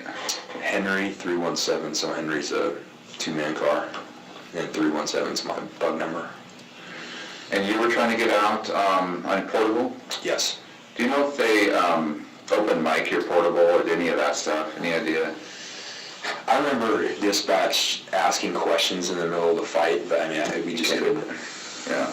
Yeah, I heard the beeper going off at some point, but it just all happened. I mean, it went from 0 to 100 really quick. And prior to that, were you had another call or anything else prior to that before getting to the scene? I don't recall, but I don't remember we might have done a traffic stop or something like that, but Okay. we were just patrolling. Do you remember where that traffic stop was? I don't. Okay. Did anything seem effective? You had talked about where punches were being thrown at you and you're trying to control them. Was anything effective with pain compliance? Absolutely not. Did you see any injuries on him, the subject? I saw at one point when I was on top of him, I struck him, there was a cut that opened up on him, at least one cut. You described his face area? On his face, yeah, somewhere.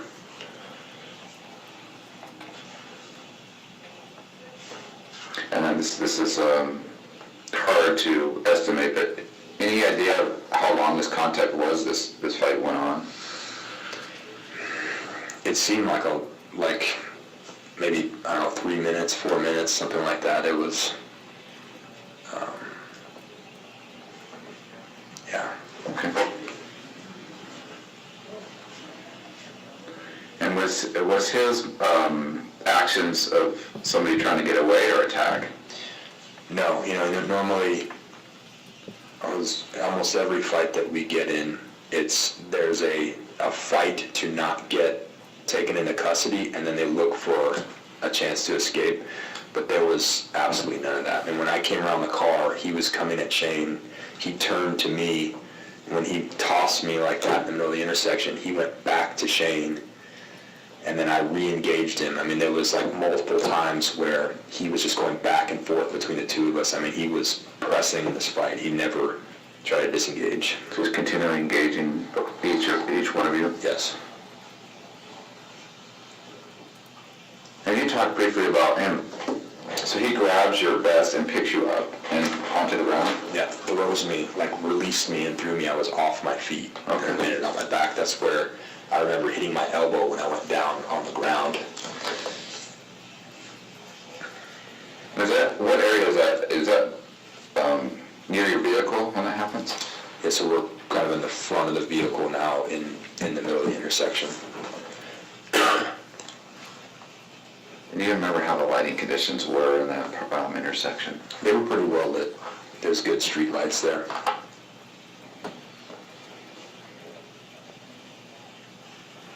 Anybody around, civilian-wise that you remember, other than the lady that turned? Anybody else that you remember? There was one of the homeowners was, I kept hearing him say, "Are you guys okay? Do you need help? Do you need me to call 911?" But I couldn't address him. And then finally, when we got him into cuffs, he was kind of approaching us. So he lived on the north side of 96th Street, maybe 2 houses east of where our car was. And he was like a big Caucasian male, bald head, but he just kind of came out and was like, "Are you guys all right? What's going on?" And because you could tell it was pretty serious. But once we finally had him in the cuffs, we said, "Hey, we're okay, there's police coming." So we were finally able to address him when it was over. Now, was a lot of the fight, it sounds like you're describing, was it on the ground, or he was trying to get back up? Or I think that there was a few different kind of up and down engagements. I don't remember specifics though. It was a melee, and every time I touched that guy, his strength was just so, I mean, he was just like throwing me back. So I wanted to get this to the ground and get him off his feet. You talked about him and sweating and such. Do you remember touching his skin at all, or anything that? I don't remember that. Okay. Do you know if he was carrying anything? He had a bag. It looked like when he ran up to me, he had like a plastic grocery bag. And I remember seeing after it was done, looking up and seeing a thing of donuts spilled out on the street.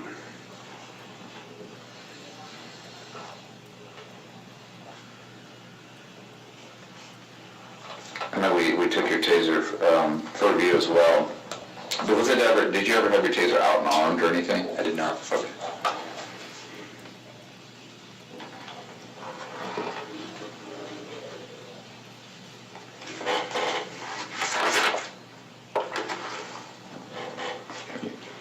Just a couple of clarification questions. You indicated that you were using some strikes to try to get him in compliance. Yes. What were you doing? I was elbowing him. Okay, no else? That's all I recall. Okay, so elbowing, there were no close fist punches or anything like that? No, I broke my hands many times. You remember where you were elbowing? In his face. His face, okay. And that was to get him under compliance? Yes. Okay, and was that working? Not at all. Okay. That's all I had. Was he listening to any commands that you guys gave him? No, it wasn't. He was literally growling and kind of baring his teeth. And, I mean, there was no verbal commands that were doing anything. Nothing was having an effect on this guy. But you guys were providing commands of what to do, and Yeah, I was telling him, stop, roll on your stomach. I mean, he was engaging a fight.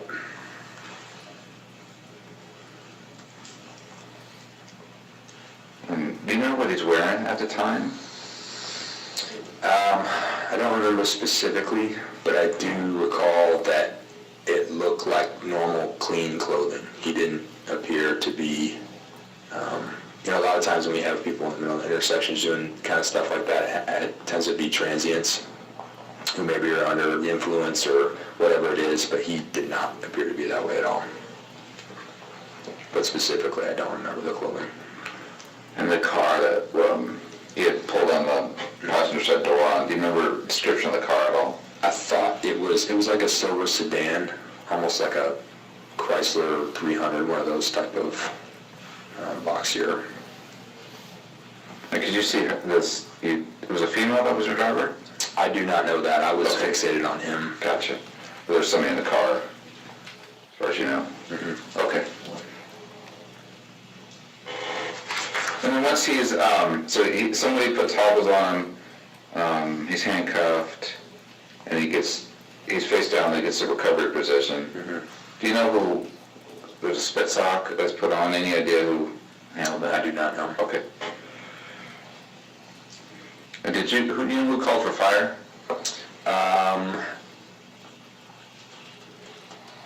It was either Shane or I, or was Sergeant Lim, one of us. And then when fire got there, you updated them, what was going on? I did. Okay.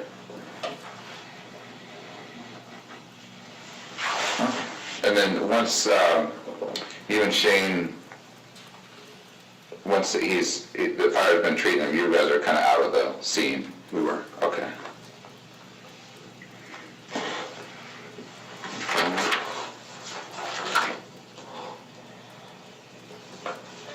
You said that at one point you and he were on the ground and you were still in this fight.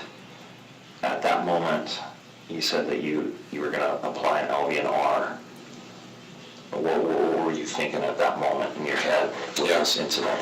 So with that first incident when we fought that gentleman on PCP, I remember we got to a point, 6 minutes and all our gear I was completely exhausted by that point. And I remember after that learning that with someone under that state and that kind of strength, it's physical pain, and even if you were to break something, it's not going to have an effect. And so my thought at that time was, if I get to this place, I'm going to have to put this person temporarily unconscious, because that's going to be the safest way to provide a window to get them in cuffs. Because we got to a point with that gentleman in that hotel room where we were going to have to use lethal force. And he had no weapons, but it was just literally his physical strength and ability. So from that I had learned, and I realized when I was striking this gentleman with my elbows, and it just kind of inflamed him, and he lunged up in my face, that this was a different kind of deal. And I was already getting tired. I didn't think I could prolong this fight. And at that time I heard 0 sirens. I wasn't able to get anything out on the radio. And I couldn't even see Shane at this point. So I wasn't sure, is he unconscious? I might be the only one in this fight right now. So I felt like it was my only option to keep him under control. And were you afraid of what was going on at this moment? It was very alarming. It was that different level of, we struggle with people, or it's people struggle with the police. People don't want to get arrested, but then there's some people who are trying to kill you, and I felt this guy was. He was really coming at us. And after backup arrived, the individual has a hobble on. Mm-hmm. Did you talk to anybody immediately after that, during that? To Sergeant Lim.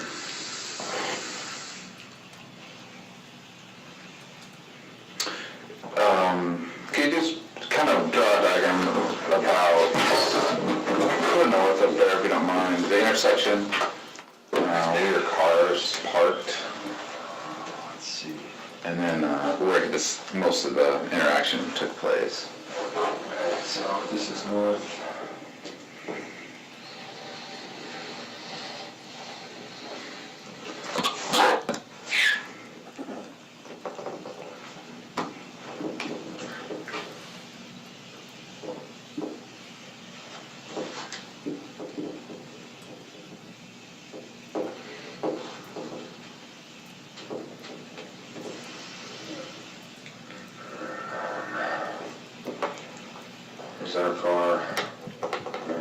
took place about, well, we're at the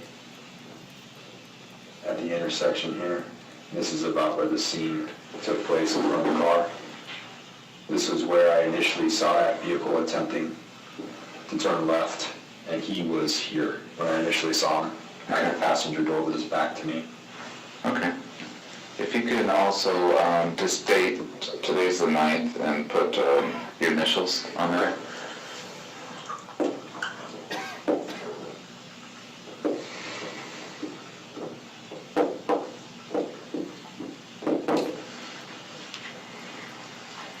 Yeah, I think that's all we need for the trying. And when you said when he focuses over towards you guys, and he jogs, That's what I remember. jog right to your window. Okay. All right.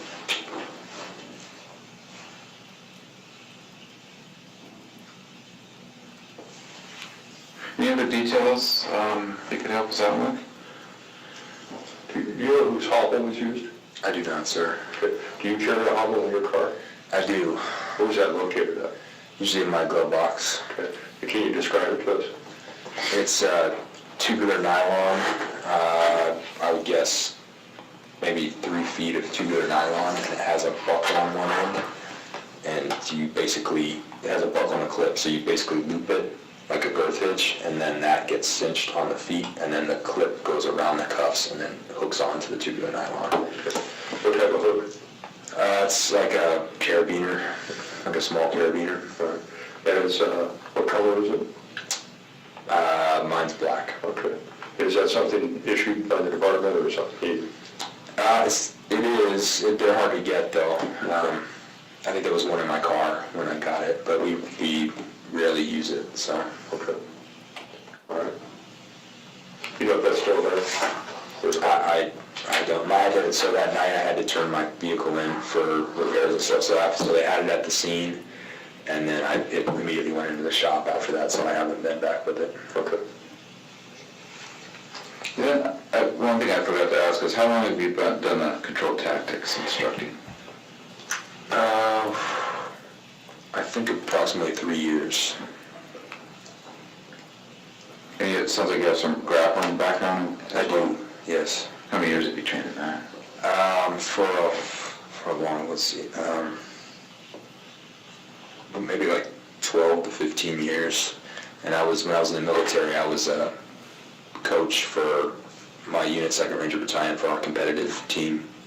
We did like just Army tournaments, so we did like the battalion tournament where it was the 3 battalions against each other.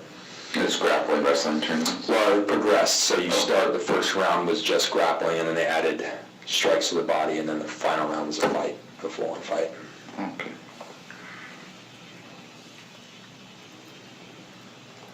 Mike, do you have anything? I don't have anything at this time, no. Okay.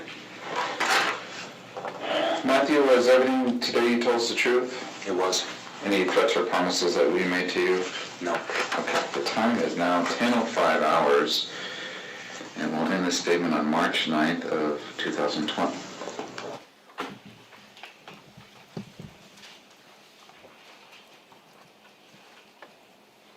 you want to go forward with additional questions? I don't know if you had a question about the diagram, but you want to get that internet. It'll take a few minutes to do that if you want to go forward. Okay, well, we'll take our break, and you can cue it up by then. All right, we'll take our afternoon, morning recess. Ladies and gentlemen, please discuss the case among yourselves or anyone else. And we'll see you back.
Yes, this is the photo I took of Officer Collins'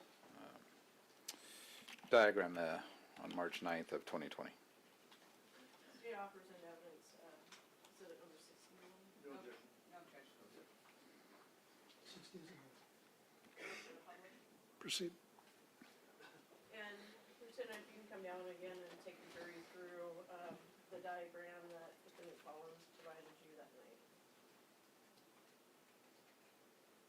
Can I zoom back out? Yes, he put the date on there, his initials, 96.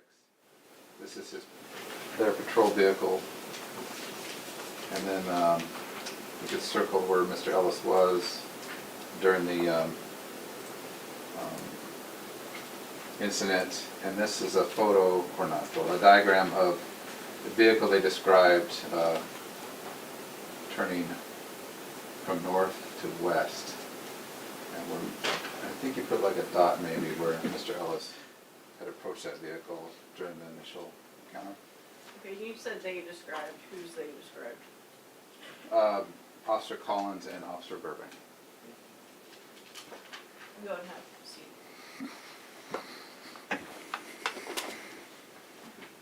And through Lieutenant Collins and Lieutenant Burbank's statement, we heard about a taser that was used. Was that eventually taken into evidence that night? Yes. We'll hand you what's been marked as State's Exhibit 116. And was that put into evidence by forensic investigator Wilkins? Yes, Steve Wilkins, his name appears on here as county 5-digit number and RI number, which is a property item number. Your Honor, State offers into evidence Exhibit 116. No objection. That's 116? 116. Okay, 116 is admitted. And Your Honor, I'm going to ask to have the lieutenant open it, as we had a discussion over break. If the battery is still charged, it's still a weapon. Okay. So We we'd want like to remove the battery. remove the battery. We can look at that.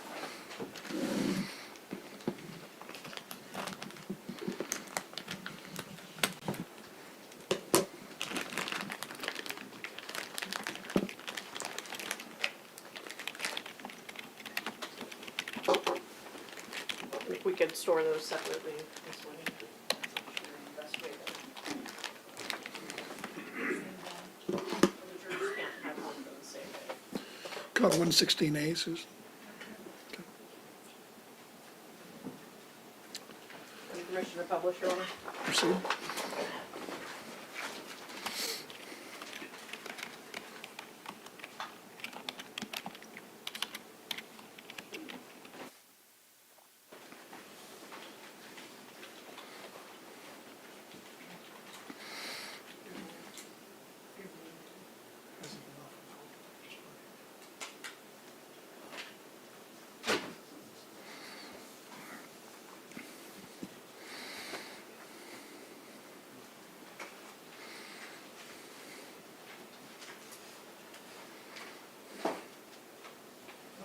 Mr. Paloma, did you want 116A admitted to?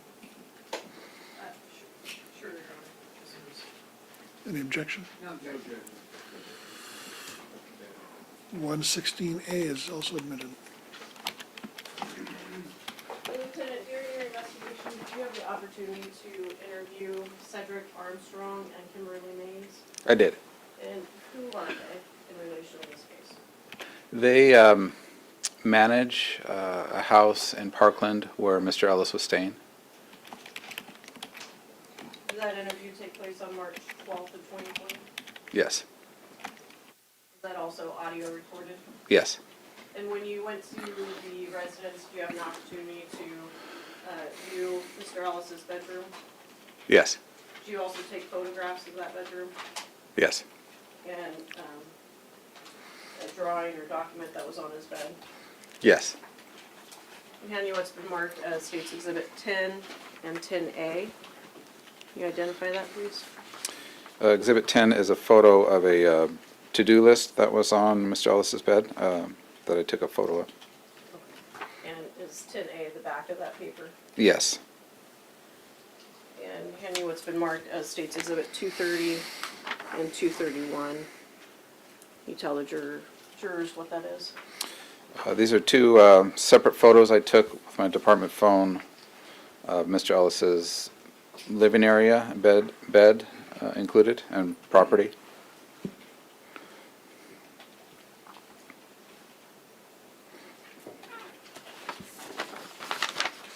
And I'm sorry, did you say the interview was audio recorded?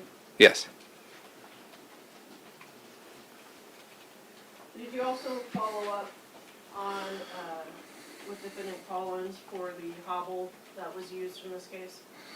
Yes, I assigned Detective Peterson to contact Officer Collins and obtain a photo of that hobble.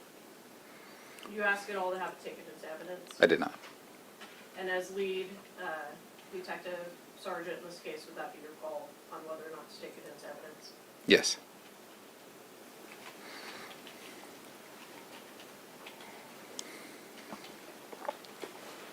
No further questions at this time.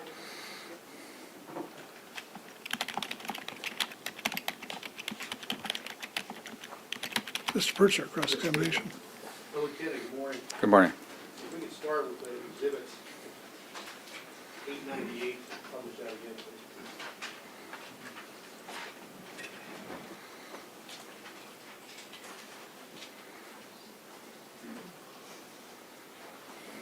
Okay, Lieutenant, 898, this is as I understand it, is the timeline of the various officers' arrival at the scene, is that correct? Yes. Right. And so we have the first entry is at 23-24-19, which is Officers Rankin and Ford. Yes. And then the last two officers are, I think, Tony G. and then Officer Farinas at 23-27-21. Yes. And in addition to those officers, we already have Officers Burbank and Collins who have started with their event with Mr. Ellis, correct? Correct. And by my count, there are 13 officers that arrived in about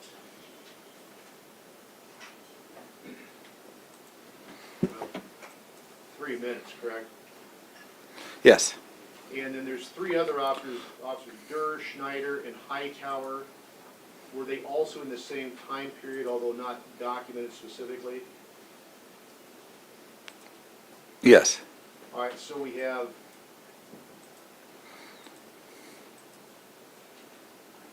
we have 16 officers that are arriving within 3 minutes, in addition to Officers Burbank and Collins. Yes. All right. Now, Sergeant Lim, you understood him to be the sergeant responsible for Officers Rankin, Ford, Burbank, and Collins. Yes. When Sergeant Lim arrives, the control of the scene turns over to Sergeant Lim, correct? Yes. And he's the first sergeant that appears. Correct. Lieutenant Arsenio and then Detective Sergeant Sanders are both from the Pierce County Sheriff's Department, correct? Correct. And from your investigation, it appears that Officers Lim and Detective Sergeant Sanders were both involved with the restraint of Mr. Ellis. Yes. It's not clear in the report, but are you aware whether Lieutenant Arsenio was involved with his restraint as well? He was not. Okay. And of the remaining officers, do you know if they were involved with the restraint of Mr. Sanders at any point in time that late evening? I don't. Okay. Now, of the various officers, of the other 16 officers that were present, were they all interviewed? No. Okay. Were you responsible for setting up the interviews of the various officers, or did you just select those folks that you wanted to speak with? Those 4 were part of the initial incident, so that, yeah, I selected those. Okay. When you say those 4, meaning who? Rankin, Ford, Collins, and Burbank, And sorry, 6 total with Sanders and Messinio as well. Okay, so you interviewed those two folks also. Yes. Are you aware of the remaining officers having been interviewed as a result of this case? I was not part of any other interviews, yes. Okay, but if they were interviewed, that was not something that you were involved with? Correct. You also interviewed, though, Shad Hayes. He was one of the folks that was calling out to the officers during the interaction. Yes. And was that a tape-recorded interview? Yes. Okay. And you obtained information from him regarding what his observations were? Yes. Now, you also indicated that you saw, that you actually were there at the scene, correct? Yes. And if we could put up Exhibit 159, please.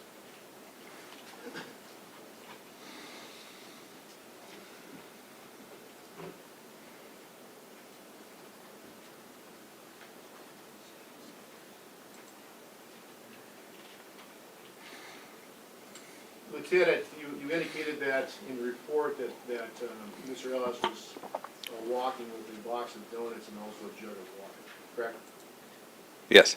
And does Exhibit 159 show the box of donuts and location to the police vehicle? Yes. All right. And then we can show the or Lieutenant 160.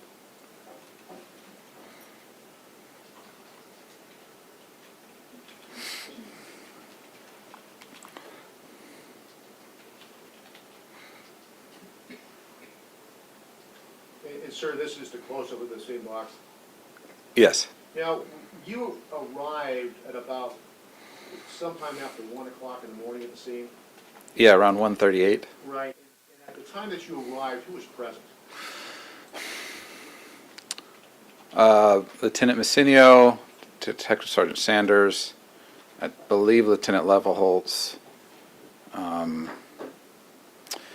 There was Lieutenant Mueller, I believe, from City of Tacoma, and then there was other patrol officers containing the scene. Okay. The scene itself was already contained by that point in time that you arrived? Correct. And there was investigators that were photographing the scene and then also videoing the scene? Yes. And were you providing them instruction of what they should look at or what they should focus on? Lieutenant Levelholtz was in charge of the scene processing. Okay.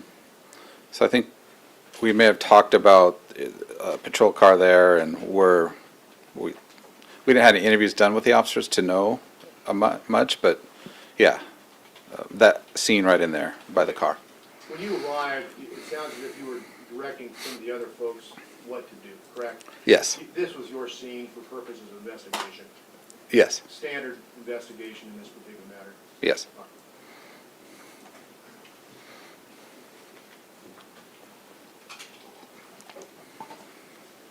And then you were asked by Ms. Nicolabo of other individuals that you interviewed as part of your investigation, correct? Yes.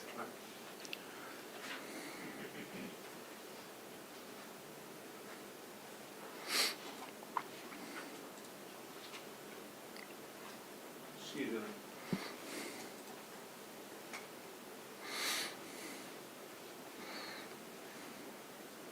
And Lieutenant, you got there about 1:38 in the morning, and then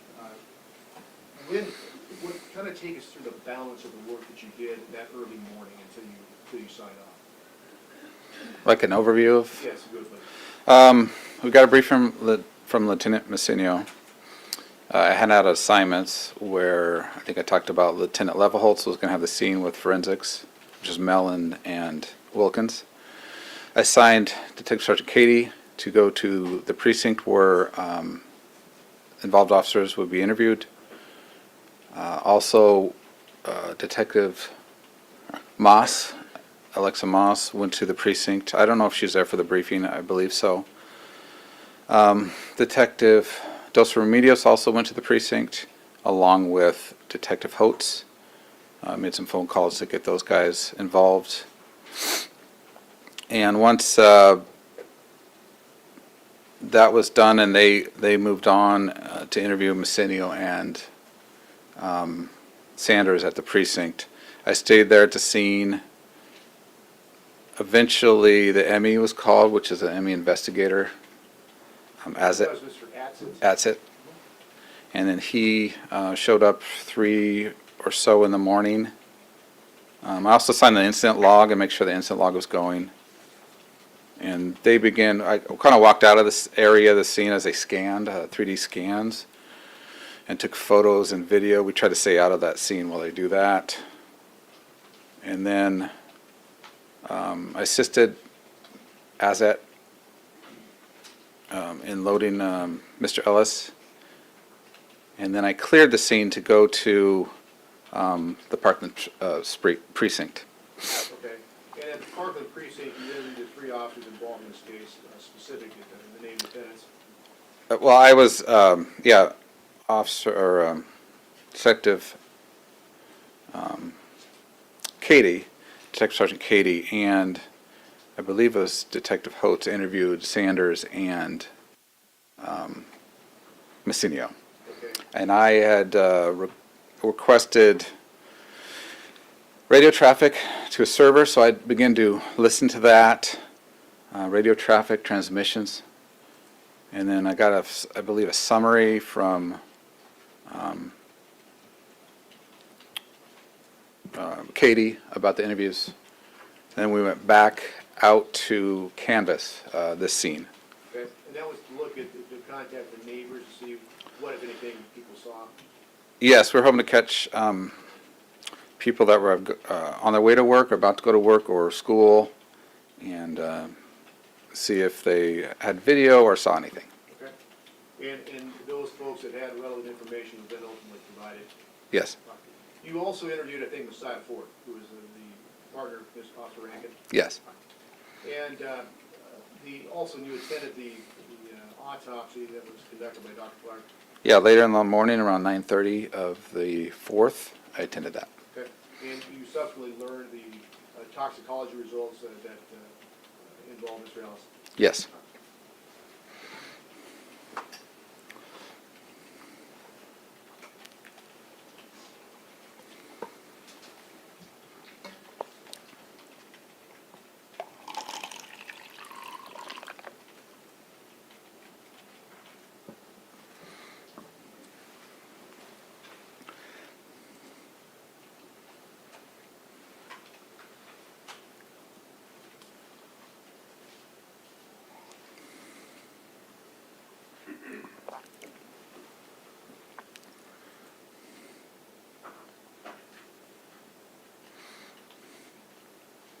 Susan.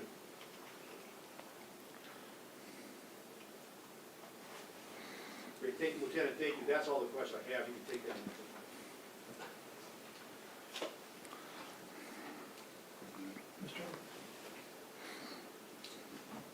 Lieutenant, good morning. Just a few questions. Good morning. If we could pull Exhibit 898 up again, please. A couple questions about that.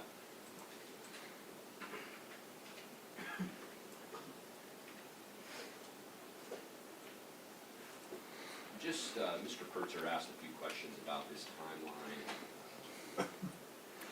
He counted up all the officers that were present. I'd like to ask you, so Sergeant Lim, looks like he's there about 25 seconds after Rankine and Ford, is that right? Yeah, based on the CAD. Okay.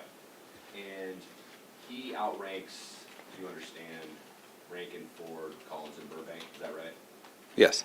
And in the, I know you're a Pierce County Sheriff, but in the Tacoma Police Department, or maybe in police departments in general, is there a sort of chain of command structure? Yes. Okay, and so, is that similar to the military? Yes. So if someone is a superior officer to you, what does that mean to the officer who's below that person? They report to them and maybe are also evaluated by them. Okay. I think Mr. Pertzer asked you about Sergeant Lynn showing up on the scene. Once he arrived, was he in control of that scene? Yes. Okay. And then my understanding is that Messinio and Sanders are Pierce County Sheriffs, is that right? Correct. And do they have any authority, rank-wise, over Tacoma police officers?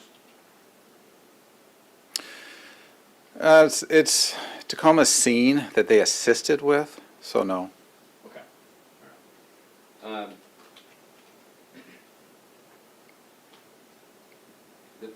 few of the other folks that showed up, I see, it's B-U-C-A-T, I think it's pronounced Bucat, is that right? I believe so. And who is that person with, what department? I believe the city of Lakewood. Okay, so Officer Bucat is from the city of Lakewood, so that's a separate police department? Yes. Okay. And then, I think there was a state trooper there as well, is that right? Yes, towards the right side of the screen, Casey Jones. Okay, so within 3 or so minutes, we have Tacoma PD, Pierce County Sheriff's Department, Lakewood Police Department, and the Washington State Patrol, is that right? Yes. Okay. During your interview of Officer Collins, you asked him, or I believe the topic of controlled tactics came up. Do you recall that? Yes. And what does that mean to you, controlled tactics? I had to clarify with them as defensive tactics, so responding to force. Okay, so what was the purpose of that question? He had mentioned he's a controlled tactics instructor, so I wanted some background on his experience. All right, what was the relevance to you when he said he was a controlled tactics instructor? Objection, Your Honor. Based on court's rulings last week, it's not relevant. Overruled, you may answer. Can you repeat the question? Sure. As it relates to controlled tactics, what was the relevance for you in asking him about that? The relevance was he was involved in this incident, and I wanted to find out his level of experience in that he had mentioned he was an instructor, so he'd instruct other, I would assume other officers, so it was just his experience level. I believe you mentioned in response to Mr. Purser's questions that you had interviewed Kimberly Mays and Cedric Armstrong, I believe? Yes. All right. And it sounds like those folks were operating the clean and sober house that Mr. Ellis was living in. Is that fair to say? Correct. Okay. And you went in the bedroom, right? Yes. They told you where Mr. Ellis resided?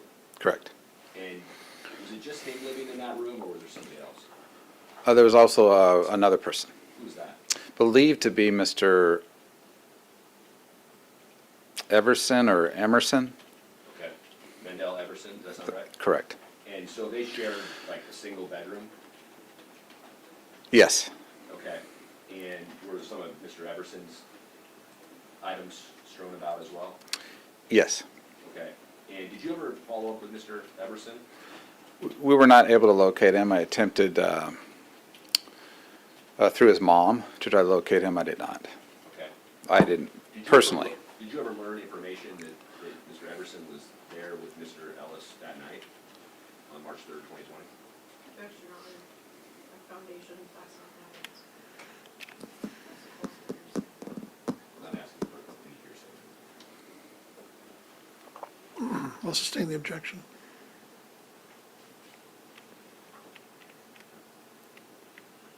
And just clear, you never spoke with Mr. Everson? Not directly, no. Well, when you say not directly, what do you mean? I believe Mr. or Detective Folden did finally reach him. Okay,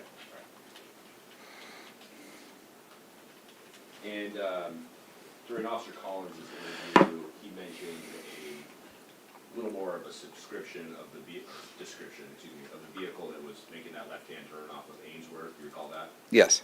And he mentioned, I think it was a kind of a gray Chrysler 300. Do you recall that? Yes. And did you ever attempt to find the driver of that vehicle? Excuse me. We put out a press release early June asking, I believe, for if a driver of that vehicle would come forward. Any luck? No.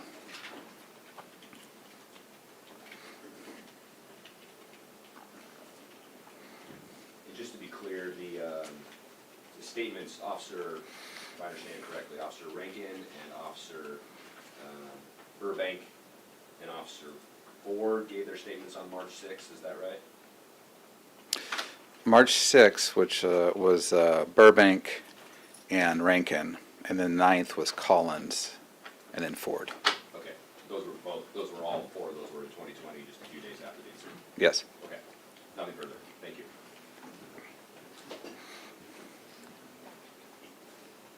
Ms. Brown? Thank you.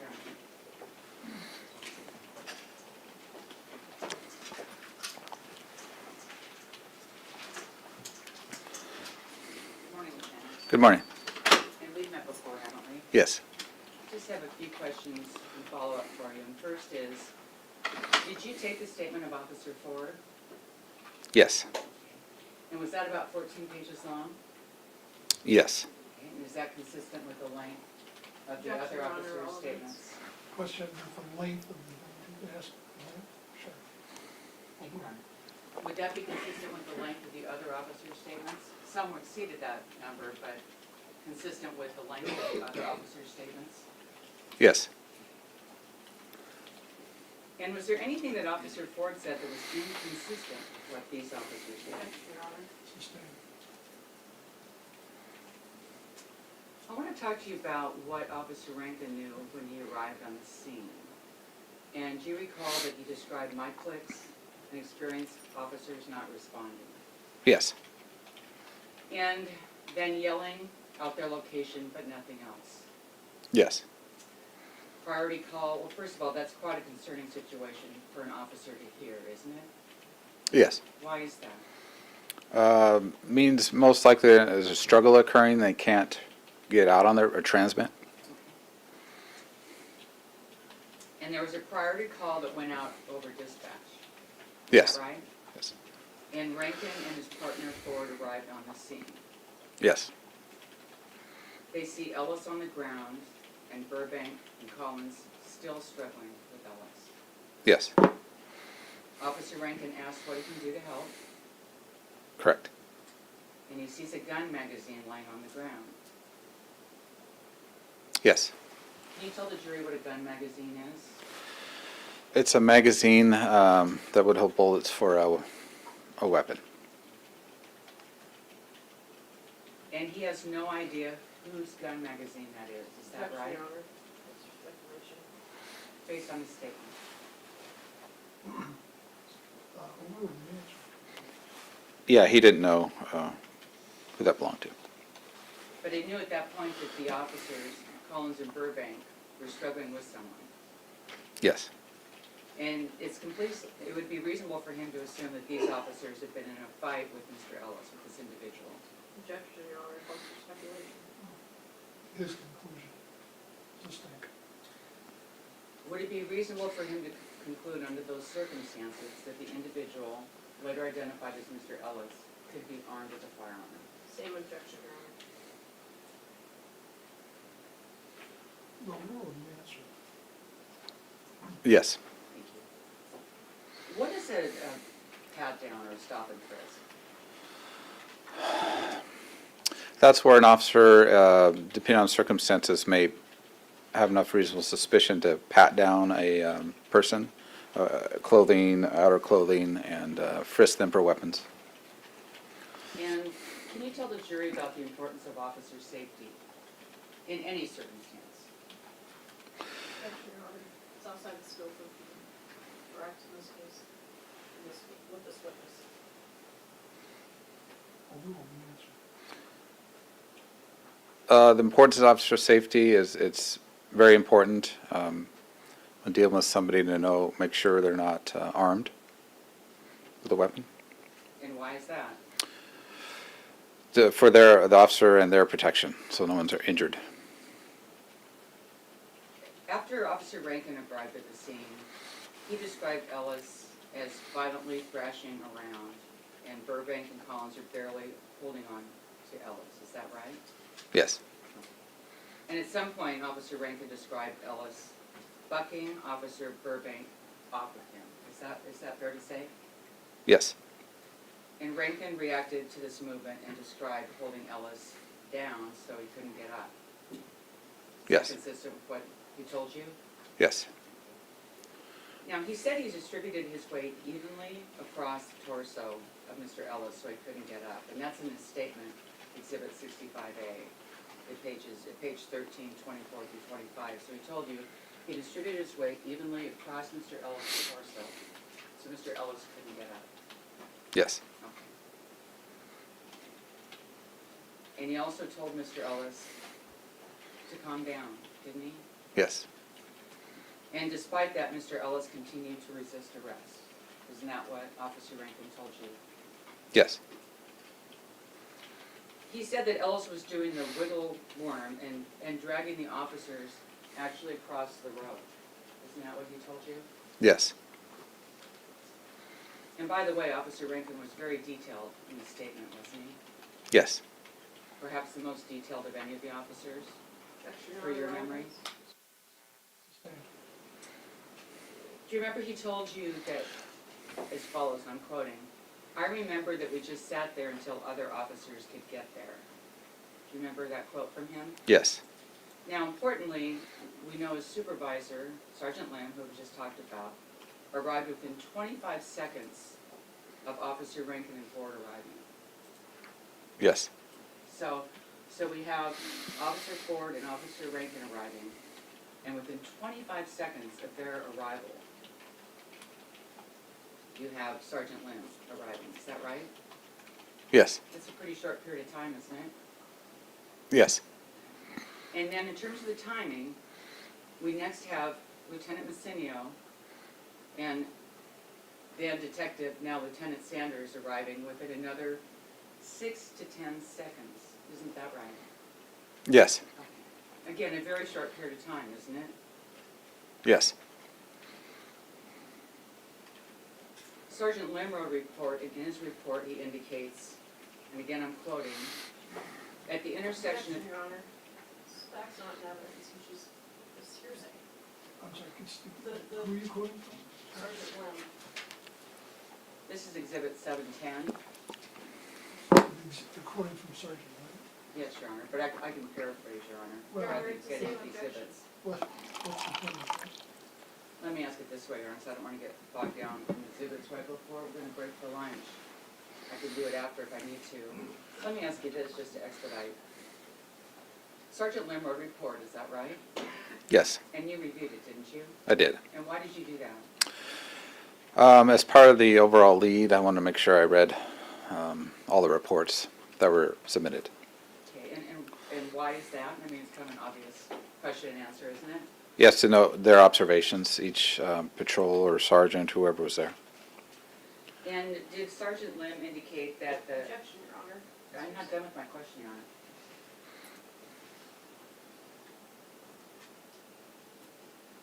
It sounds like hearsay to me. Let me Sustained. try it, I'll try it a little differently, Your Honor. Did you have any information that when Sergeant Lim arrived, that Mr. Ellis was attempting to kick his legs around and nearly get back up on his knees? It's the same objection, Your Honor. It goes to his investigation, it's not offered for the truth of the matter asserted under the hearsay rule. Sure it is, sustained. You can ask about Your Honor, the state. Officer Rankine's. All right. Your Honor, the state would move to strike. It wasn't an answer. There's nothing to strike. Thank you, Your Honor. Was there any observation by anybody that Ellis was sweating profusely? Yes. What did that mean to you? That he might have been under the influence of a drug. And were you surprised later to learn that he was under the influence of methamphetamine? Yes. Oh, I'm not surprised. Was I surprised? Okay. Sorry. Sorry, you learned he was under the influence. Yes. Were you surprised that he was under the influence of methamphetamine? Did you attend the autopsy? I did. Did you see any injuries on Mr. Ellis's back? I don't recall. Anything obvious in terms of On his- injuries on his back? No. Did you see any injuries on the back of his neck? No. Any injuries on his upper torso?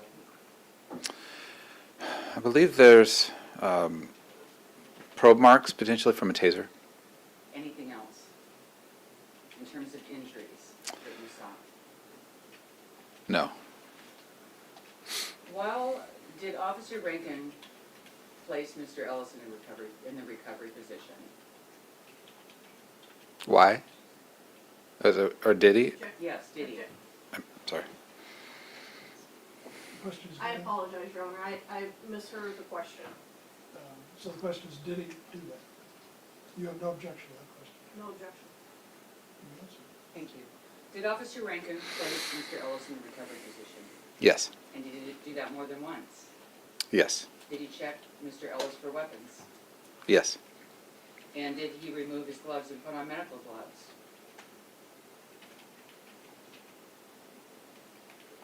I don't recall that portion, but I don't recall that, but, That's all right. yeah. Did he search for taser probes? Yes. With Officer Full? And did he go ahead and remove those probes from Mr. Ellis? Yes. In fact, you know from Officer Ford's interview that he and Rankin... Objection, Your Honor. I can move on, Your Honor, because I want to finish this if I can before lunch, but maybe I won't be able to. Was Mr. Ellis told to stay calm, breathe, and help us on the way? Yes. Did Officer Rankin describe him as trying to thrash around again while they were rendering aid to him? Yes. In response to Mr. Ellis thrashing around, was he placed back on his stomach just to hold him down by Officer Rankin? Yes. And was that amount of pressure per Officer Rankin just to hold him down? Objection, Your Honor.